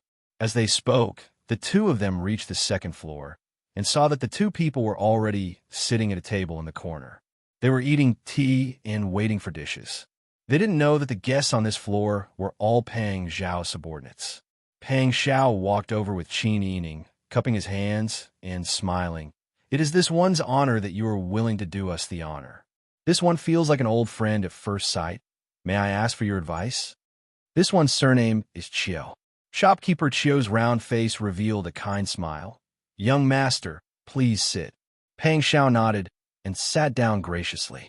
As a woman, Qin Yining naturally didn't want to participate in the conversation between men, so he tactfully retreated. Pang Xiao smiled and said in a low voice, "This one is young Master Liu's subordinate, surnamed Wan. Speaking of which, it's quite a coincidence that I'm related to the owner of Guangdong, Hao, Lianzong. Perhaps 100 years ago, you were from the same family." Pang Xiao smiled at the manservant behind Shopkeeper Chiu. "Don't you think so?" Shopkeeper Chiu was startled and looked back at the manservant with apprehension and hesitation. The manservant thought for a moment, then smiled calmly and stood with his hands clasped behind his back, nodding. If that's the case, then it must be fate. Pang Xiao was certain that this manservant was sent by the Chiu family to negotiate, and the one sitting next to him was the follower. Pang Xiao asked with a smile, "Young Master Wan, why don't you sit down and talk?" Young Master Wan remained standing and said with a smile, "It's fine to talk like this." Pang Xiao knew that the other party was cautious, so he didn't insist. He said directly, "Since that's the case, to avoid complications, I'll make a long story short. This number, send it to the location I specify within 10 days. You can choose the person, and you can go back and wait for the good news." Pang Xiao stretched out his hand and gestured. Young Master Wan and Shopkeeper Chiu were dumbfounded. "This number? 5 million taels of silver?" Shopkeeper Chiu asked tentatively. Pang Xiao blinked. "So much?" He only wanted 500,000 taels of silver. "Yes." Pang Xiao nodded calmly, his expression natural. Young Master Wan and Shopkeeper Chiu looked at each other again, and for a moment, they were silent. They thought to themselves, the Liu family has been a prominent family for hundreds of years. but it's only worth 5 million taels of silver. Before they came, they thought that they would have to pay a high price to buy an official position from the Liu family, but the reality was that they were being treated so well. If they could settle the matter with 5 million taels of silver, it would be a good thing for them to let go of each other in the future. Pang Xiao frowned and said, "What? You think it's too much?" Shopkeeper Chiu was about to speak, but young Master Wan spoke first. "It is indeed a little too much, but it's not enough for now. I wonder if you can give us more time, or if we can pay a part of the deposit first, and when the person we choose becomes the imperial envoy of the old capital, we can pay the rest." Pang Xiao remembered the other party's attitude when he spoke to Liu Zheng that day, and immediately imitated Liu Zheng's expression. "Pay a part of the deposit? I'm sorry.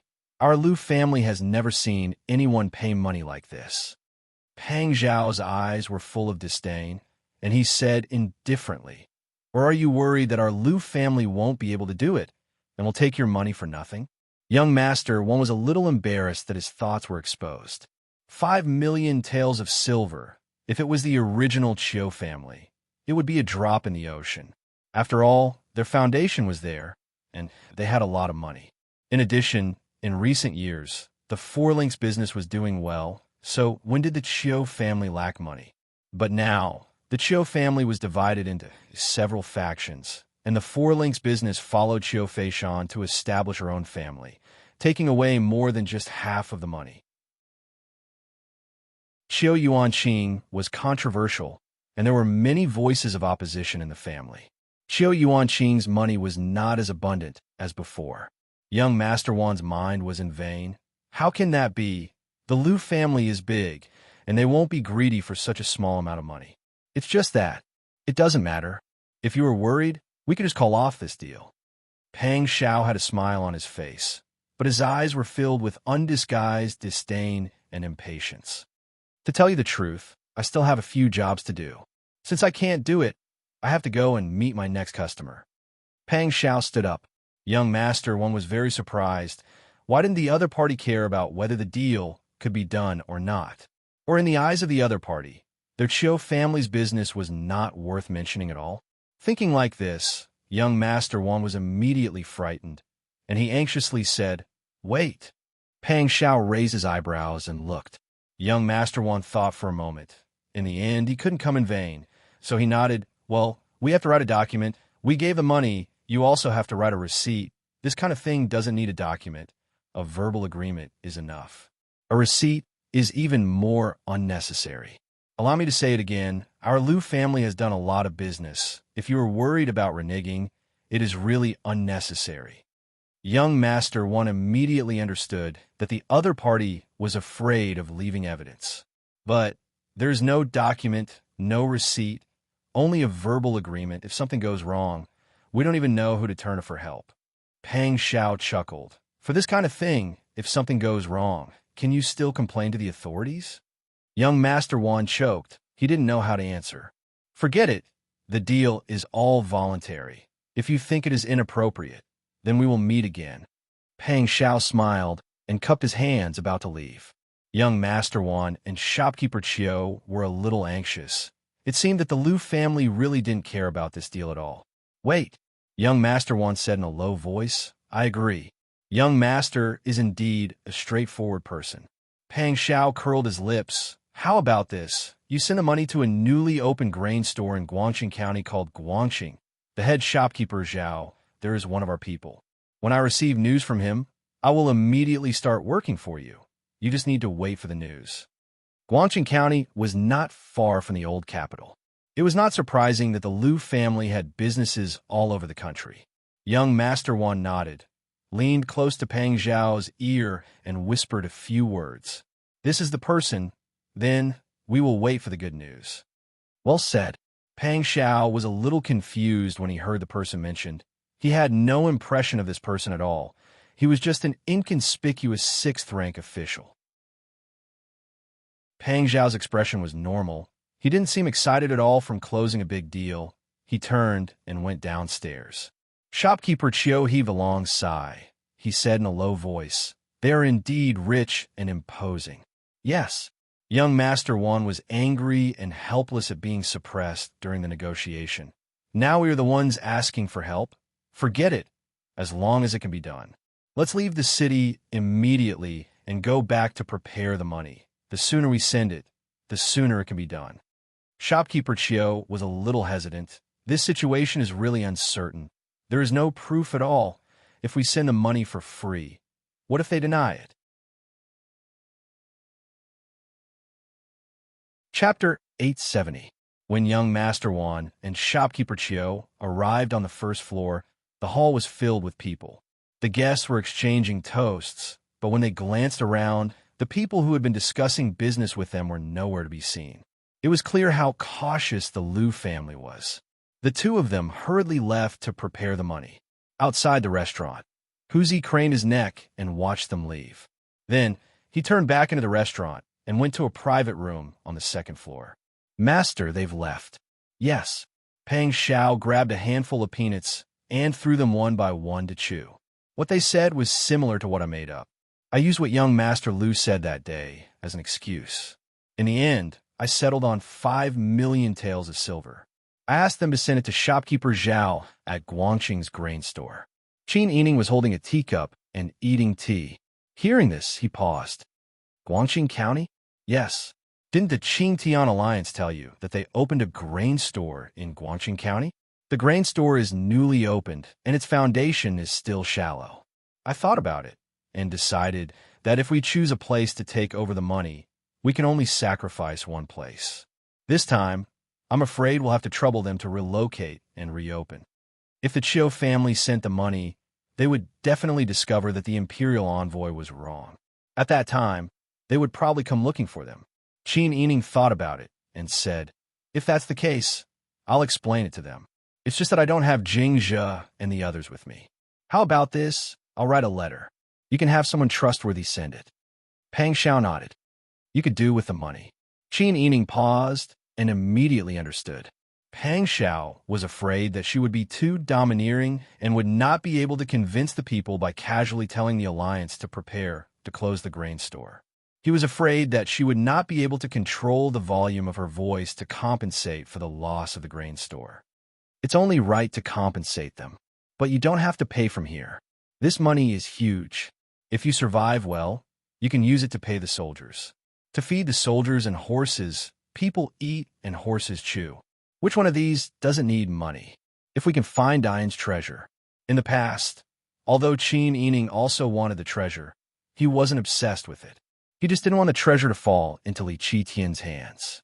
However, after experiencing so much and seeing Li Qitian's attitude towards them, Qin Yining no longer had any hope of living an ordinary life.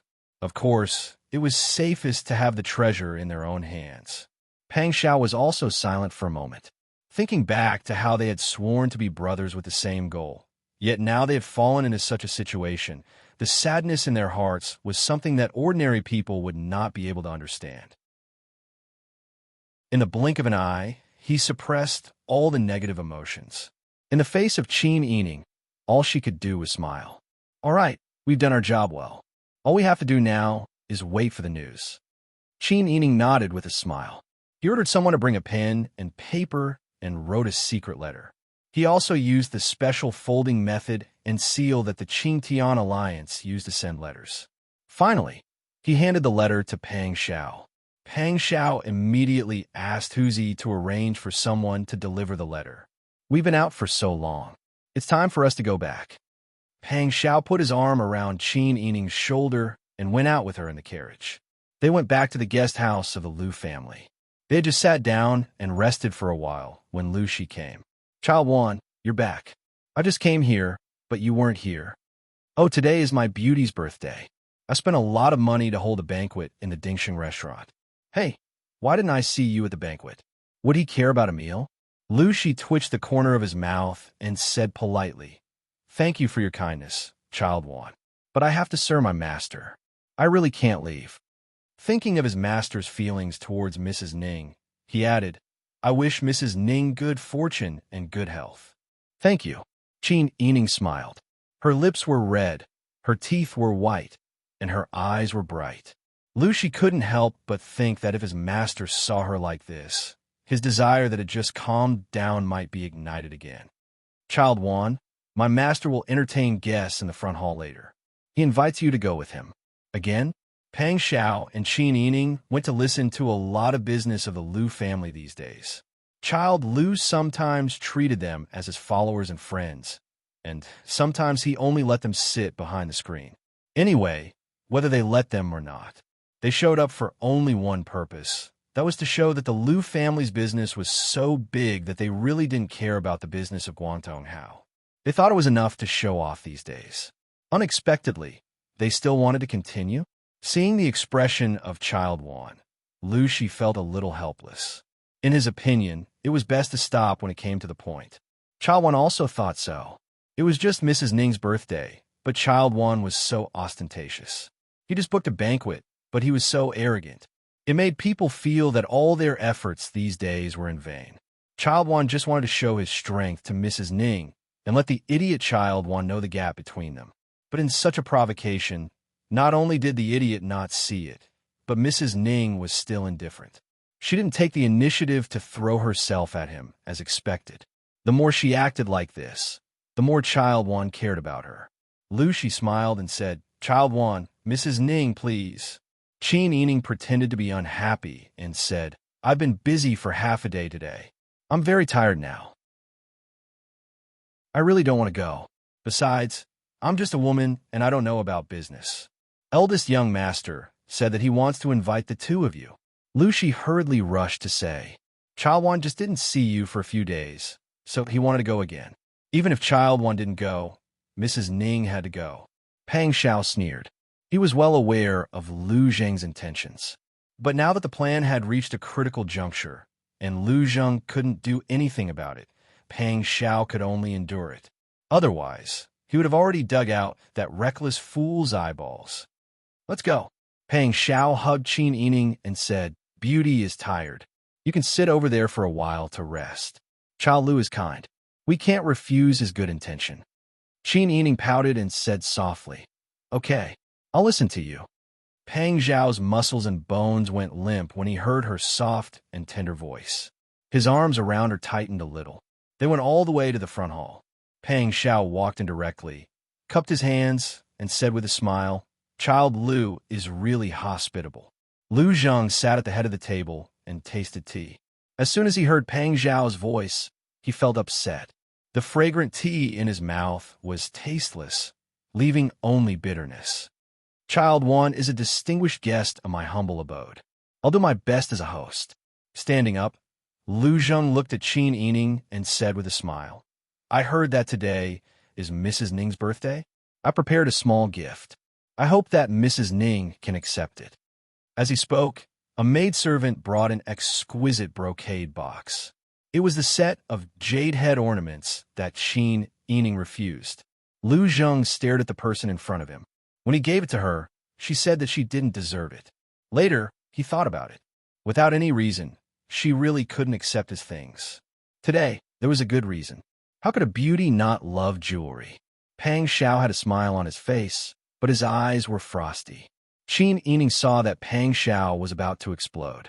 She hurriedly said, Thank you, Child Liu. It's just that I don't lack these things. Child Juan has given me a lot.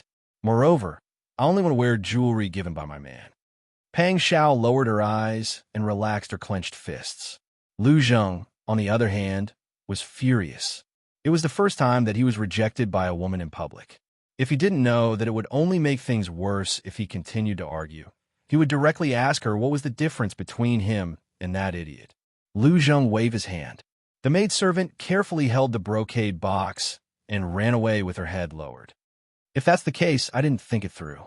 Liu Zheng stiffly changed the topic. Today, we have a business meeting. I thought that since you were bored, why don't you come and listen? Later, you can have tea behind the screen. Pang Xiao saw that Liu Zheng's face was about to turn green. She was in a good mood. She laughed and said, Okay, 2 more plates of desserts. Then, she grabbed Qin Yining's hand and walked to the side. Was he using his subordinate to order him around? Liu Zheng's face darkened. Seeing that the appointed time had come, he really couldn't argue with that idiot at this time. He could only hold his breath and waved at Lu Shi. Lu Shi immediately went to the kitchen to order the desserts. Before the desserts were served, Lu Zheng sat in the main hall and refused to talk to Pang Xiao. It was obvious that he was furious. Not long after, the maidservant brought the desserts. Lu Shi said at the same time, "Eldest young master, the guests are here." Lu Zheng hummed in response. Lu Shi then went out to invite the guests in. Qin Yining and Pang Xiao sat behind a wooden screen. The screen was carved with a plum tree with strong branches, but there was no hollow space. They couldn't see outside and could only listen quietly. They heard the guests chatting with Lu Zheng. Their tone was quite polite. Lu Zheng, on the other hand, was as cold as usual. He went straight to the point and asked what the guests wanted to buy. The guest's voice was hoarse, as if sandpaper had been rubbed on it. "I want to buy the magistrate of Huichuan County, north of the capital." Lu Zheng raised his eyebrows. "The magistrate of Huichuan County? Do you know where Huichuan County is?" "Of course I do." The guest laughed with a guttural sound. Lu Zheng nodded. "Since you have chosen the position, I won't say much. This number. Once I see the money, I will do it for you. Just wait for my news." The guest agreed without hesitation. Since the deal was done, the man started chatting with Lu Zheng again. His words were full of praises for the Lu family and Lu Zheng, praising Lu Zheng to the skies. On the other side of the screen, Qin Yining fell silent. Pang Xiao saw that Qin Yining's face didn't look right, so he held her hand worriedly across the small table. He even began to suspect that there was something dirty in the tea and snacks Lu Zheng brought over. Qin Yining regained her senses and smiled at Pang Xiao, indicating that she was fine. The person who had bought the official position outside had already left. Qin Yining and the others walked away and said to Pang Xiao, "Young master, this servant is very tired. Why don't we go back and rest?" Pang Xiao knew that something was wrong and nodded. "Darling, your face is pale. It's my fault. Come, let's go back." Pang Xiao put her arm around Qin Yining's shoulder and went to the front to inform Lu Zheng. She then left with the guests, leaving Lu Zheng gnashing his teeth. When they returned to the guest house, Qin Yining immediately whispered to Pang Xiao, "Look carefully. Is it convenient for us to talk now?" Pang Xiao nodded. "Don't worry. What's wrong?" Qin Yining frowned and whispered, "I recognize the voice of the person who bought the position. Is that someone you know?" Chapter 871. Of course I remember. Speaking of this matter, Pang Xiao still felt a lingering fear even after such a long time had passed. Qin Yining had told him that when they ran out of water in the desert that day, Si Qin couldn't bear to let his subordinates die. Naturally, he had to abandon the rest of the irrelevant people. If they hadn't been lucky enough to catch up with the Nari's Khan, the next one to be abandoned would have been Qin Yining. You mean, if it was someone else, I'm afraid I wouldn't be able to tell. But this person's voice is too special. He was one of the people abandoned in the desert that day. At that time, Si Qin threw Mrs. Liao and her two trusted subordinates into the desert. They had already been punished for asking them about the location of the treasure. If it wasn't for the fact that they were in the desert at that time, Si Qin and his subordinates wouldn't have let them go so easily in order to save energy. When they were driven away, they were already short of water and injured. Moreover, they couldn't tell directions in the desert. Not only Si Qin, but everyone expected that they wouldn't be able to get out of the desert. But now this person actually survived. Qin Yining pondered and muttered in a low voice, "I wonder how many of them left the desert that day. Did they all survive, or was he the only one who survived?" Also, Mrs. Liao knew about the treasure that day, so her subordinates should also know about it. Then, this person wanted to buy the magistrate of Huichuan County. At this point, Qin Yining slowly raised his head and looked at Pang Xiao with his clear eyes in disbelief. Pang Xiao also had the same expression. "You mean the treasure might be in?" Qin Yining nodded heavily. "Other than this reason, I can't think of any other reason why he would spend so much money to buy the magistrate of Huichuan County. Your Majesty trimmed the mausoleum in Huichuan County and built a large number of buildings. That place is definitely not a safe place to be an official. Even though I'm not in the imperial court, I know that at least 2 magistrates have been killed in a year. Exactly. At the beginning of Your Majesty's reign, he ordered people to choose a place with good feng shui to build the mausoleum. The place he chose was Huichuan County. It's just that the chaos of war never ceased. First, there was the Dian incident in the south, then there was the Titan invasion in the north, and then there was the incident of the Earth Dragon overturning the situation. On top of that, the state treasury was empty due to the successive years of war. Your Majesty's internal treasury was almost completely depleted. Naturally, the construction of the mausoleum had to stop today and resume tomorrow. Besides, just as you said, the officials who built the imperial mausoleum in the past have never had a good ending. The previous premier, Hui Chuan, was fired from his position because the construction of the imperial mausoleum was unsatisfactory. The local magistrate was also beheaded for embezzling the gold and silver of the imperial mausoleum. Ever since the previous county magistrate was beheaded, Huichuan County has yet to have a trusted county magistrate. Pang Xiao told Qin Yining about what happened in Huichuan County. The more she told him, the more certain she was that Qin Yining was right. Even if the treasure isn't in Huichuan County, it might be related to Huichuan County. Otherwise, no one would be so stupid as to throw themselves at the edge of a knife. That's what I think too. With such an analysis, the two of them couldn't hide their excitement. It was really a case of traveling far and wide in search of something, only to find it by chance. For the treasure, many people tried their best to find it, but they couldn't find any clues. However, they actually found such a clue when they went out. Pang Xiao picked up Qin Yining and let him sit on her strong arms, as if she was holding a child. "You're really my lucky star." Qin Yining let out a soft cry and hurriedly hugged Pang Xiao's neck. She smiled and squinted her eyes. "We don't have any clues yet. Don't be happy too early. The greater the expectation, the greater the disappointment." "I know. Previously, we were in the dark. Now that we found a clue, it's a major breakthrough." Pang Xiao held Qin Yining and paced around the room. He didn't feel tired at all. "Tell me, who is so capable?" When they intercepted the treasure, they actually bypassed Zhou's capital and directly sent it to the north without anyone knowing. "I also think it's incredible." Qin Yining patted Pang Xiao's arm and motioned him to put her down, "But the treasure may not be there. You should send someone to investigate first." Pang Xiao put Qin Yining down, held her waist with both hands, and kissed her on the cheek. "I know. I'll send someone later. It's just that the people I brought with me are all from Jinghu Wei. If it's a war, they're a nest of tigers. But if it's an exploration skill, it's not as good as the Qing-Tian Alliance's infiltration ability. It's just, I don't know if the current Qing-Tian Alliance can be trusted." After all, Mrs. Liao was a member of the Qing-Tian Alliance. If it didn't involve the treasure, as long as Qin Yining's interests were aligned with theirs, naturally everything would be fine. But if it involved the treasure, none of them could guarantee that the Qing-Tian Alliance wouldn't be disloyal. Even when the Qing-Tian Alliance followed Qin Yining to help Li Qitian take back the palace, it was because they had common interests and goals. It was for the Qing-Tian Alliance to walk out of the shadows and no longer be an organization of the Jianghu, but an existence recognized by the imperial family. Qin Yining lowered his eyes and pondered for a moment, then said, "Your words reminded me. Let me observe for a while first.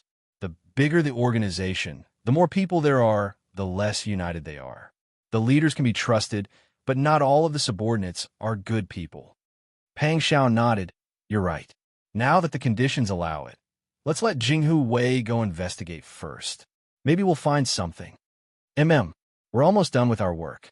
When are we going back? Do you miss the children?" Pang Xiao lowered his body to look at her. Qin Yining nodded and lowered his eyes to lean on Pang Xiao's shoulder. "Although I had a lot of fun playing outside with you, without the children by my side, I feel like something is missing. With them, there's one more thing I'm worried about." Pang Xiao patted her back with his large hand. For a moment, his heart was filled with guilt that almost drowned him. In the end, it was because of him that she was burdened, causing her to wander about in a miserable state. She couldn't be like a normal woman who only cared for her children and family. What she had to do was far more than what those women could do. It was 100 times more tiring than them, and needless to say, dangerous. If her family was understanding, it would be fine. But she just had to have a mother-in-law like that. Pang Xiao lowered his head and kissed Qin Yining's forehead again and again. He felt pity and guilt, but there was no use in repeating many words. Instead, it would make Qin Yining uncomfortable, and he might even have to come over and comfort her. Don't worry, once the imperial envoy takes office, we'll go back as soon as possible.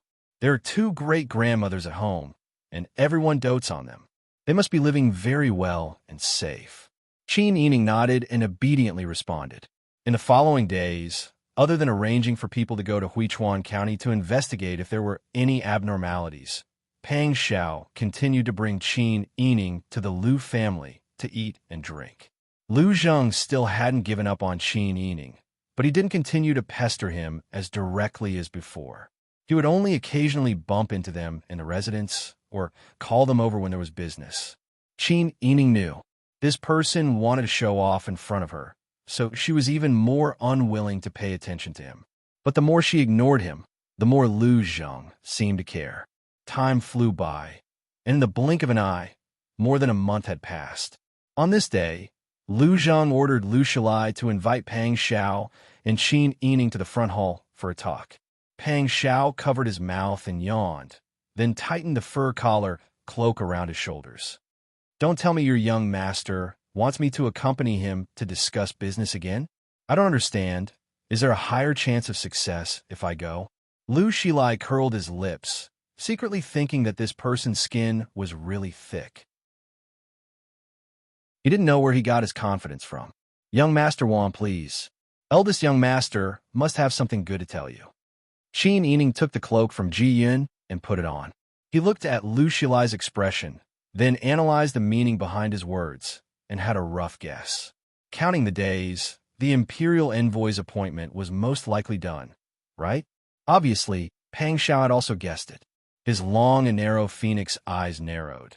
Then he raised his eyebrows and said, "Okay, since it's something good, of course I'll go. Who knows, your young master might even find some good wine to treat me to." Pang Xiao pulled Qin Yining over, then roughly tidied the white rabbit fur collar of the cloak for him, then walked out in large strides. From the guest courtyard to the front hall, he was already familiar with the path. Liu Shilai, who wanted to lead the way, was completely ignored and could only follow behind the two with his hands crossed. In the front hall, Liu Zheng was wearing a white brocade robe with wide sleeves, a gray mouse fur collar cloak draped over his shoulders, a net scarf on his head, and a white jade hairpin to fix his hair bun. He was standing with his hands behind his back. When he saw that someone had arrived, his gaze couldn't help but fall on the beauty that he had been longing for. The white fur collar cloak she was wearing made her skin look even more lustrous. "Eldest young Master Liu, I heard from Liu Shilai that you have some good news here?" Pang Xiao asked with a wide smile. Liu Zheng nodded and said, "Yes. I've received news that the imperial court has chosen the Ministry of Personnel's Minister Counselor Liu Tingzhong as the imperial envoy's old capital. The matter has been settled." "Really?" Pang Xiao was pleasantly surprised. Liu Zheng said, "Of course, there's no mistake." "Good, good, good." Pang Xiao rubbed his hands and spun around excitedly. He said, "Since it's done, I'll prepare to go back to the old capital. Are you going to send a head shopkeeper with me now that we've settled the matter? I'm going to prepare the punishment. You should also choose the person quickly."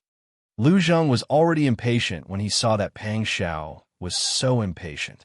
He then looked at Mrs. Ning, who was also looking forward to leaving immediately. He was even more displeased. "Why are you in such a hurry to leave? Did my Liu family not treat you well? What are you talking about? Even if you let us stay in the Immortal Palace for a long time, we'll get sick of it."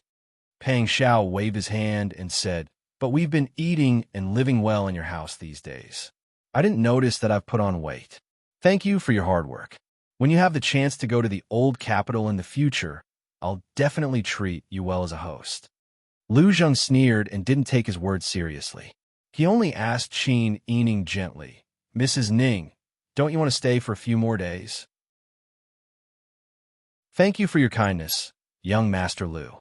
Of course, I'll follow my young master." Liu Zheng nodded and didn't ask any more. Pang Xiao bid farewell to Lu Zheng and immediately brought Qin Yining back to the guest house to pack their luggage. They immediately moved back to the junk ship and prepared to leave. Seeing their backs were far away, Lu Shizai asked carefully, "Young Master, why don't you tell Young Master 1 about Mrs. Ning? I'm sure Young Master 1 won't refuse you given the current situation." Lu Zheng sneered. "What's the point? In the future, I'll make her beg me to take her in." Lu Zheng turned around and looked determined. "Let Yuan Yujiang prepare and find the Wan family's ship. Let them set off together. Remind Yuan Yujiang to be careful and don't ruin my plan." Chapter 872. After returning to the junk ship, Qin Yining could finally relax after being tense for more than a month. He no longer had to be careful to see if someone was watching him at all times, and he no longer had to deliberately act frivolous. He could be himself without any worries. Qin Yining felt at ease, but Pang Xiao felt a little regretful. "Sigh, I've been living like a god these days. Beauties throw themselves at me all day long, and my appetite has been spoiled. Now that I've returned to my own territory, all the good treatment is gone, and I have to start eating plain porridge and side dishes again." Pang Xiao shook his head regretfully, as if he had suffered a great loss. Qin Yining reclined on the soft couch, holding a brass hand warmer and smiling with pursed lips. "You should be content. At least I gave you a chance to enjoy yourself. I'm just afraid that once a habit of speaking and doing becomes a habit, it won't be easy to change. What if I lead the children astray when we get home?" Pang Xiao pursed his lips, and he was jealous. "You only have the children in your heart now, and you don't care about me anymore. You always think about the children before you think about me. You're jealous of your son? Even if he's my biological son, he can't take away your care and concern." Pang Xiao sat on the chair sullenly. Qin Yining couldn't tell whether he was telling the truth or not, so she couldn't help but lean closer to take a closer look at him. When she leaned closer, he turned his face away. When she leaned closer, he looked to the other side. "Hey, you're really jealous?" Qin Yining kicked his calf with her foot, which was wearing soft embroidered shoes. Pang Xiao immediately looked over angrily. However, when he met her gentle eyes, he broke down and burst out laughing. All right, you're not a child anymore. Why would I be angry? I just have to go back to work. Our relaxed days are coming to an end, so I'm just a little disappointed." Qin Yining nodded understandingly. In comparison, Pang Xiao's days were much more stressful. After all, he was the one who was truly involved in the ups and downs of the imperial court. Even if she stayed at home all day, she still felt suffocated by the matters of the imperial court, let alone Pang Xiao, who was involved in the situation. Qin Yining put down the hand warmer, and I got up to hug Pang Xiao. "Our lives will be better in the future. For example, when I was captured by the Titan, I didn't expect to be reunited with my family either." Pang Xiao also hugged her slender waist and buried his face in her chest. "If it were as you said earlier, I would have thought that it would be a big problem for us to get married. Now, not only are we married, we even have 2 children. That's what I meant. To live one's life, one had to have a goal. As long as we don't give up, everything will turn for the better one day." Sometimes, Pang Xiao really admired Qin Yining's tenacity. He was also glad that she had this kind of tenacity. If she didn't have this kind of personality, she would have died years ago when she lost her virginity. They wouldn't have been able to make a promise to each other. "Master!" At this moment, Huzi's voice came from outside the cabin. Qin Yining quickly let go of his hand, and the two of them sat upright. Huzi entered and bowed. "Master, shopkeeper Yuan is here." Pang Xiao raised his eyebrows. "He's here? He's the shopkeeper that young Master Lu arranged to accompany us to check the accounts?" "That's right."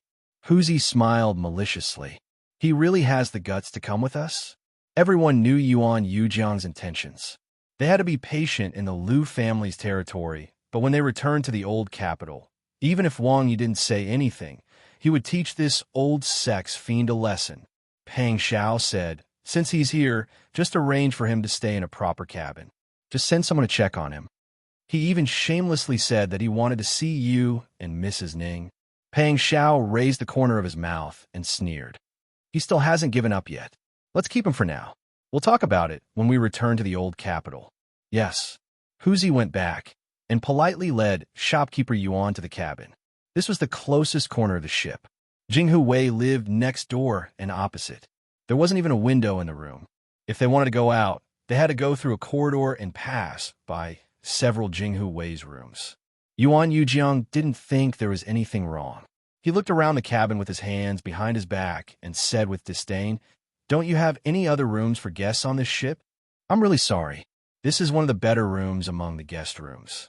The rooms for the rest of his servants are even worse." Huzi was full of smiles, but his eyes were full of disdain. Yuan Yujiang thought that the ship wasn't big to begin with, and he wouldn't have to live on the ship all the time, so he would arrive in 4 days at the latest. Therefore, he snorted coldly and magnanimously decided to let it go. "Where are your young master and Mrs. Ning?" "Young master and Mrs. Ning still have something to do. Shopkeeper, please take a rest. We'll meet later." Yuan Yujiang nodded and went into the cabin. Huzi introduced the two tall and strong Jinghu Wei to Yuan Yujiang. "This is the servant who will serve you. If you have any orders, just call them." Yuan Yujiang originally had servants arranged for him by young Master Lu, but this time he went out with the intention of Qin Yining. He wanted to do some secret things, so he couldn't take a pair of eyes with him. So he left the servant behind. He thought that young Master One was a person who knew how to enjoy life and hoped that he would keep a good record in the account book. So he wouldn't treat him badly and would arrange suitable servants for him. Now it seemed that young Master One was indeed a sensible person.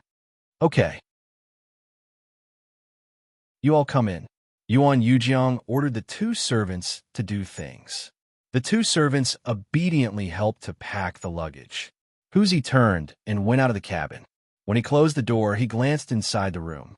Yuan Yujiang knew nothing about his future. He was asking the two Jinghu Wei, "When did your Mrs. Ning and young Master Wan meet?" Huzi gently closed the cabin door and spat silently. What a shameless old sex fiend. Although he had sex with concubines, the princess had sternly refused him in prison. If he was a decent person, he would give up the idea. Yet he was still thinking about it. "I'll deal with you when we arrive at the old capital," Huzi said to himself. The next 4 days were very unexpected for Yuan Yujiang. He originally thought that he could see the beauty again soon. But who would have thought that after the junk ship left the dock, he ordered his servant to invite her. But the servant stood there like a wooden stake and refused to move. He made a lot of noise in the cabin, but no one came to stop him. There were no windows in the cabin. He couldn't even tell the difference between day and night. He felt hungry, but no one brought him food. Yuan Yujiang had a bad feeling, but he didn't want to believe that young Master One would risk everything like this. Didn't this person care that he fiddled with the account book? "Ask your young Master One to come to see me." Yuan Yujiang angrily punched the wooden bed. The two Jinghu Wei thought that he was a mosquito and ignored him completely. In the corridor outside, Huzi whispered to Pang Xiao, "Master, isn't it too easy for him to be locked up like this? He was just asking us about the princess consort." Pang Xiao smiled and said, "It's not too easy for him. After all, he will be locked up for 3 to 5 years. It's not a short time. Master, do you plan to keep him alive?" Huzi was surprised.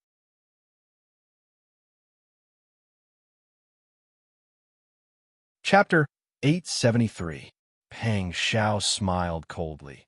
It's not that this king didn't give him time to reflect, but the boat has already sailed for a few days, and we're about to reach the dock, yet he's still like this. It can be seen that he has already made up his mind to plot something.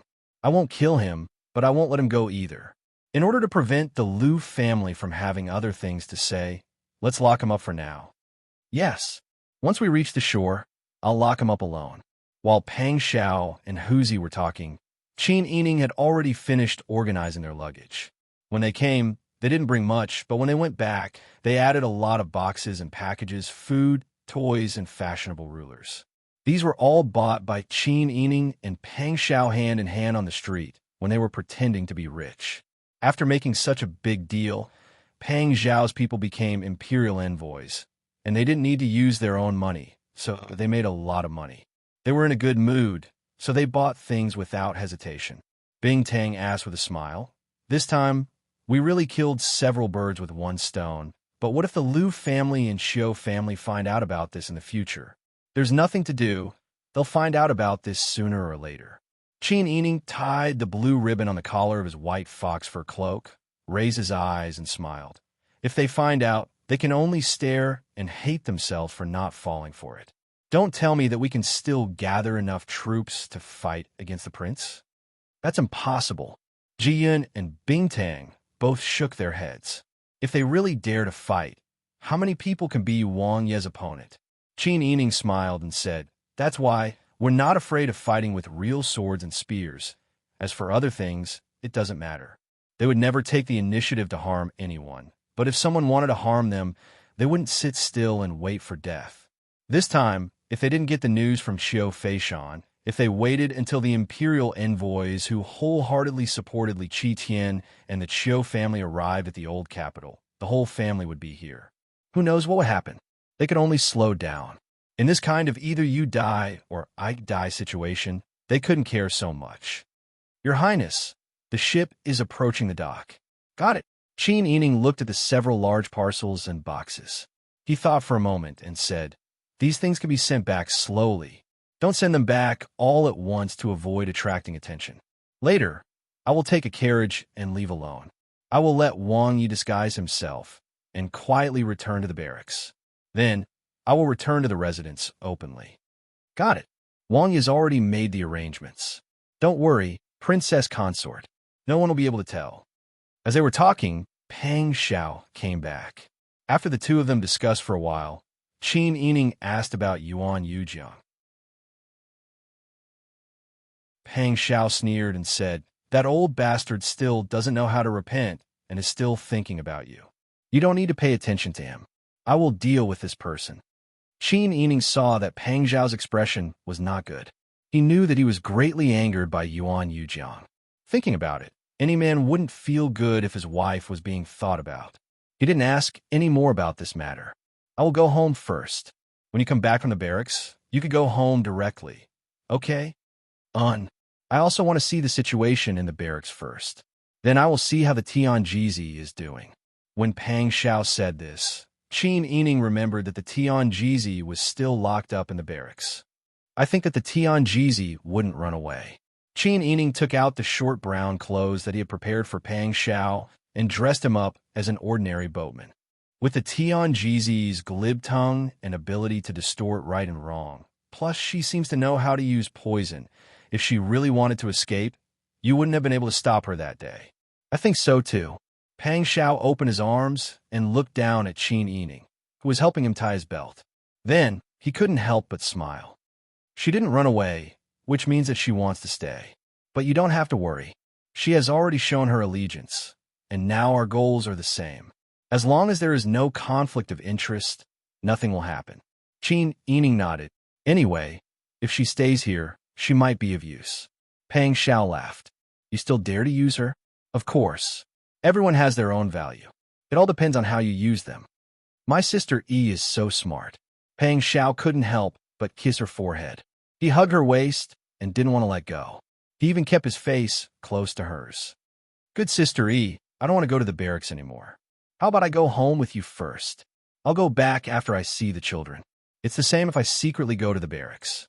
The god of war Wang Yi, who was awe-inspiring outside, was like a piece of dogskin plaster in front of her. Who would believe it? Qin Yining was both helpless and amused. After thinking about it, he felt that there was nothing wrong with what he said. That's fine. Then you can pretend to be a servant and go home with me. When will you go back after the gathering? It's the same in the barracks. Okay. Pang Xiao nodded and smiled. I'll have Huzi go back to the barracks to check on the situation. You can also lock Yuan Yujiang up. Although Pang Xiao didn't say it, Qin Yining understood. He smiled and said, You're in a hurry to cover Yuan Yujiang's eyes, ears, and mouth. When we get there, just lock him up to prevent him from leaking information to the outside world. Pang Xiao deliberately said, I'll kill him when I get back. You're still worried about leaking information. Qin Yining rolled his eyes at him. You're just moving your mouth. If you had the heart to kill him on the spot, you would be sitting on the throne now. Do you think I don't know what you're thinking? I just feel that although he has a blasphemous heart, he didn't do anything. He doesn't deserve to die. Pang Xiao was moved that he could be understood. Our sister E is so smart. You only know how to say nice things to coax me all day. Qin Yining and Pang Xiao talked and laughed. Before long, everything was ready outside. Pang Xiao whispered a few words to Huzi. After Huzi nodded, he went to the cabin to get the person. Pang Xiao and Qin Yining went up to the deck. Pang Xiao stood in the middle of the servants that Jinghu Wei was pretending to be. He deliberately hugged his dog and blended into the crowd. Qin Yining put on the veil and curtain hat. He held the hand stove with one hand and Ji Yun's hand with the other. He stepped on the board that the boatman had set up and slowly got off the boat. An ordinary Lan Wu flat-top carriage had been prepared at the dock. It was low-key like an ordinary housekeeper's wife. After Qin Yining got on the carriage, Pang Xiao and another Jinghu Wei acted as guards. After they went ashore, they directly followed behind the carriage and quickly disappeared from the dock. At this time, Huzi also brought 2 people with him and carried a sack down from the boat. He tossed the still twisting sack onto the horse's back and then mounted the horse, raising his whip and leaving. The gate of Qin Manor was getting closer and closer. However, Qin Yining didn't dare to go in immediately. Instead, he took a detour to the back alley. Pang Xiao looked left and right. Seeing that there was no one watching, he personally went to knock on the door. The person who answered the door was an old lame servant. When he saw Pang Xiao, he didn't recognize him immediately. Who is it? Qin Yining had already gotten off the carriage and came forward with a smile. Uncle Chun, it's me. Io, please come in. Uncle Chun immediately stepped aside to let him in, beaming with joy. Qin Yining left behind Bingtang and Ji Yun to tidy up the things they brought back. He turned around and asked Uncle Chun, "Is everything okay at home?" "Okay, everything is fine." Qin Yining nodded with a smile and walked inside with Pang Xiao. When they arrived at the second gate, the older female servant on the gate naturally saluted Qin Yining. However, when she saw that Pang Xiao, an attendant, wanted to enter the inner residence, she couldn't help but reach out to stop him. Qin Yining chuckled and waved his hand. "It's fine. You just need to make way." Pang Xiao raised his head and straightened his stooped body. He faintly smiled at the older female servant blocking the way. The older female servant immediately exclaimed in surprise, "Oh, so it's 4th young master. This old woman has eyes but can't see. Don't take it to heart. Please come in." When he heard this form of address and saw her familiar appearance, Qin Yining knew that she was an old member of the Qin Manor. He smiled and thanked her. Then, he and Pang Xiao went to C.I. Xiao Garden together. When they arrived at the entrance of C.I. Xiao Garden, there was already a servant girl running inside to report the news. The 2 of them had just bypassed the hall and stepped onto the tidy square bricks when they saw a tall and straight figure standing in the corridor. Qin Yining stopped in his tracks and widened his eyes. He looked at the man wearing a wide-sleeved Taoist robe. His features were sparse, and there was a smile on his face. He was stroking his beard and looking at him. Tears immediately gushed out of his eyes. "Father!" Qin Yining ran to Qin Huaiyuan in a few steps and knelt on the ground with a plop. He grabbed his father's robe and sobbed. Qin Huaiyuan's eyes were also wet. He supported Qin Yining with both hands. "Quickly get up, quickly get up." Pang Xiao also bowed deeply and grinned. "Father-in-law, you're back. Sister E is too happy." Earlier, the whole family was scared to death. Qin Huaiyuan smiled and patted Pang Xiao's shoulder. "This isn't the place to talk. Let's go inside first." "Okay." Qin Yining's face was still covered in tears, but he couldn't help but laugh. As soon as they entered, Qin Yining pulled on Qin Huaiyuan's sleeve and asked him questions before he could even go around the screen to greet the old madam. "Father, when did you come back? Why did you come back at this time? The journey must have been very difficult, right? You came back secretly, right?" Qin Huaiyuan smiled and said, "You little girl, you're already so old, yet you're still so impatient. Your daughter is just worried about you." The people inside seemed to have heard the noise outside. First, they heard a series of footsteps. Then 2 little people ran out like 2 little bulls. They rushed out one after the other. One hugged Qin Yining's left leg, and the other hugged her right leg. Mother, you're back. You bought snacks for Han-gu. Mother, I want a hug. Qin Yining smiled and kissed the two children. Pang Xiao picked Zhao Gu up. Hey, my family Zhao Gu is strong again. Why is he only calling you mother and not father? Zhao Gu hugged Pang Zhao's neck and looked at him for a long time. Then he grinned. Father. Seeing that his older brother was being carried, Han-gu also grabbed Pang Zhao's pants. Father, Han-gu also wants a hug. Pang Xiao laughed loudly and bent down to carry Han-gu. He kissed the two children's cheeks. Zhao Gu was quiet. You're tuning into the Romance Rendezvous YouTube channel. We're so grateful for your support, and don't forget to subscribe to join us on this incredible journey through captivating stories. Your generosity through donations truly makes a world of difference, as it's the primary source of revenue that allows me to expand and enhance this channel for you. Thank you from the bottom of my heart for being a part of this adventure.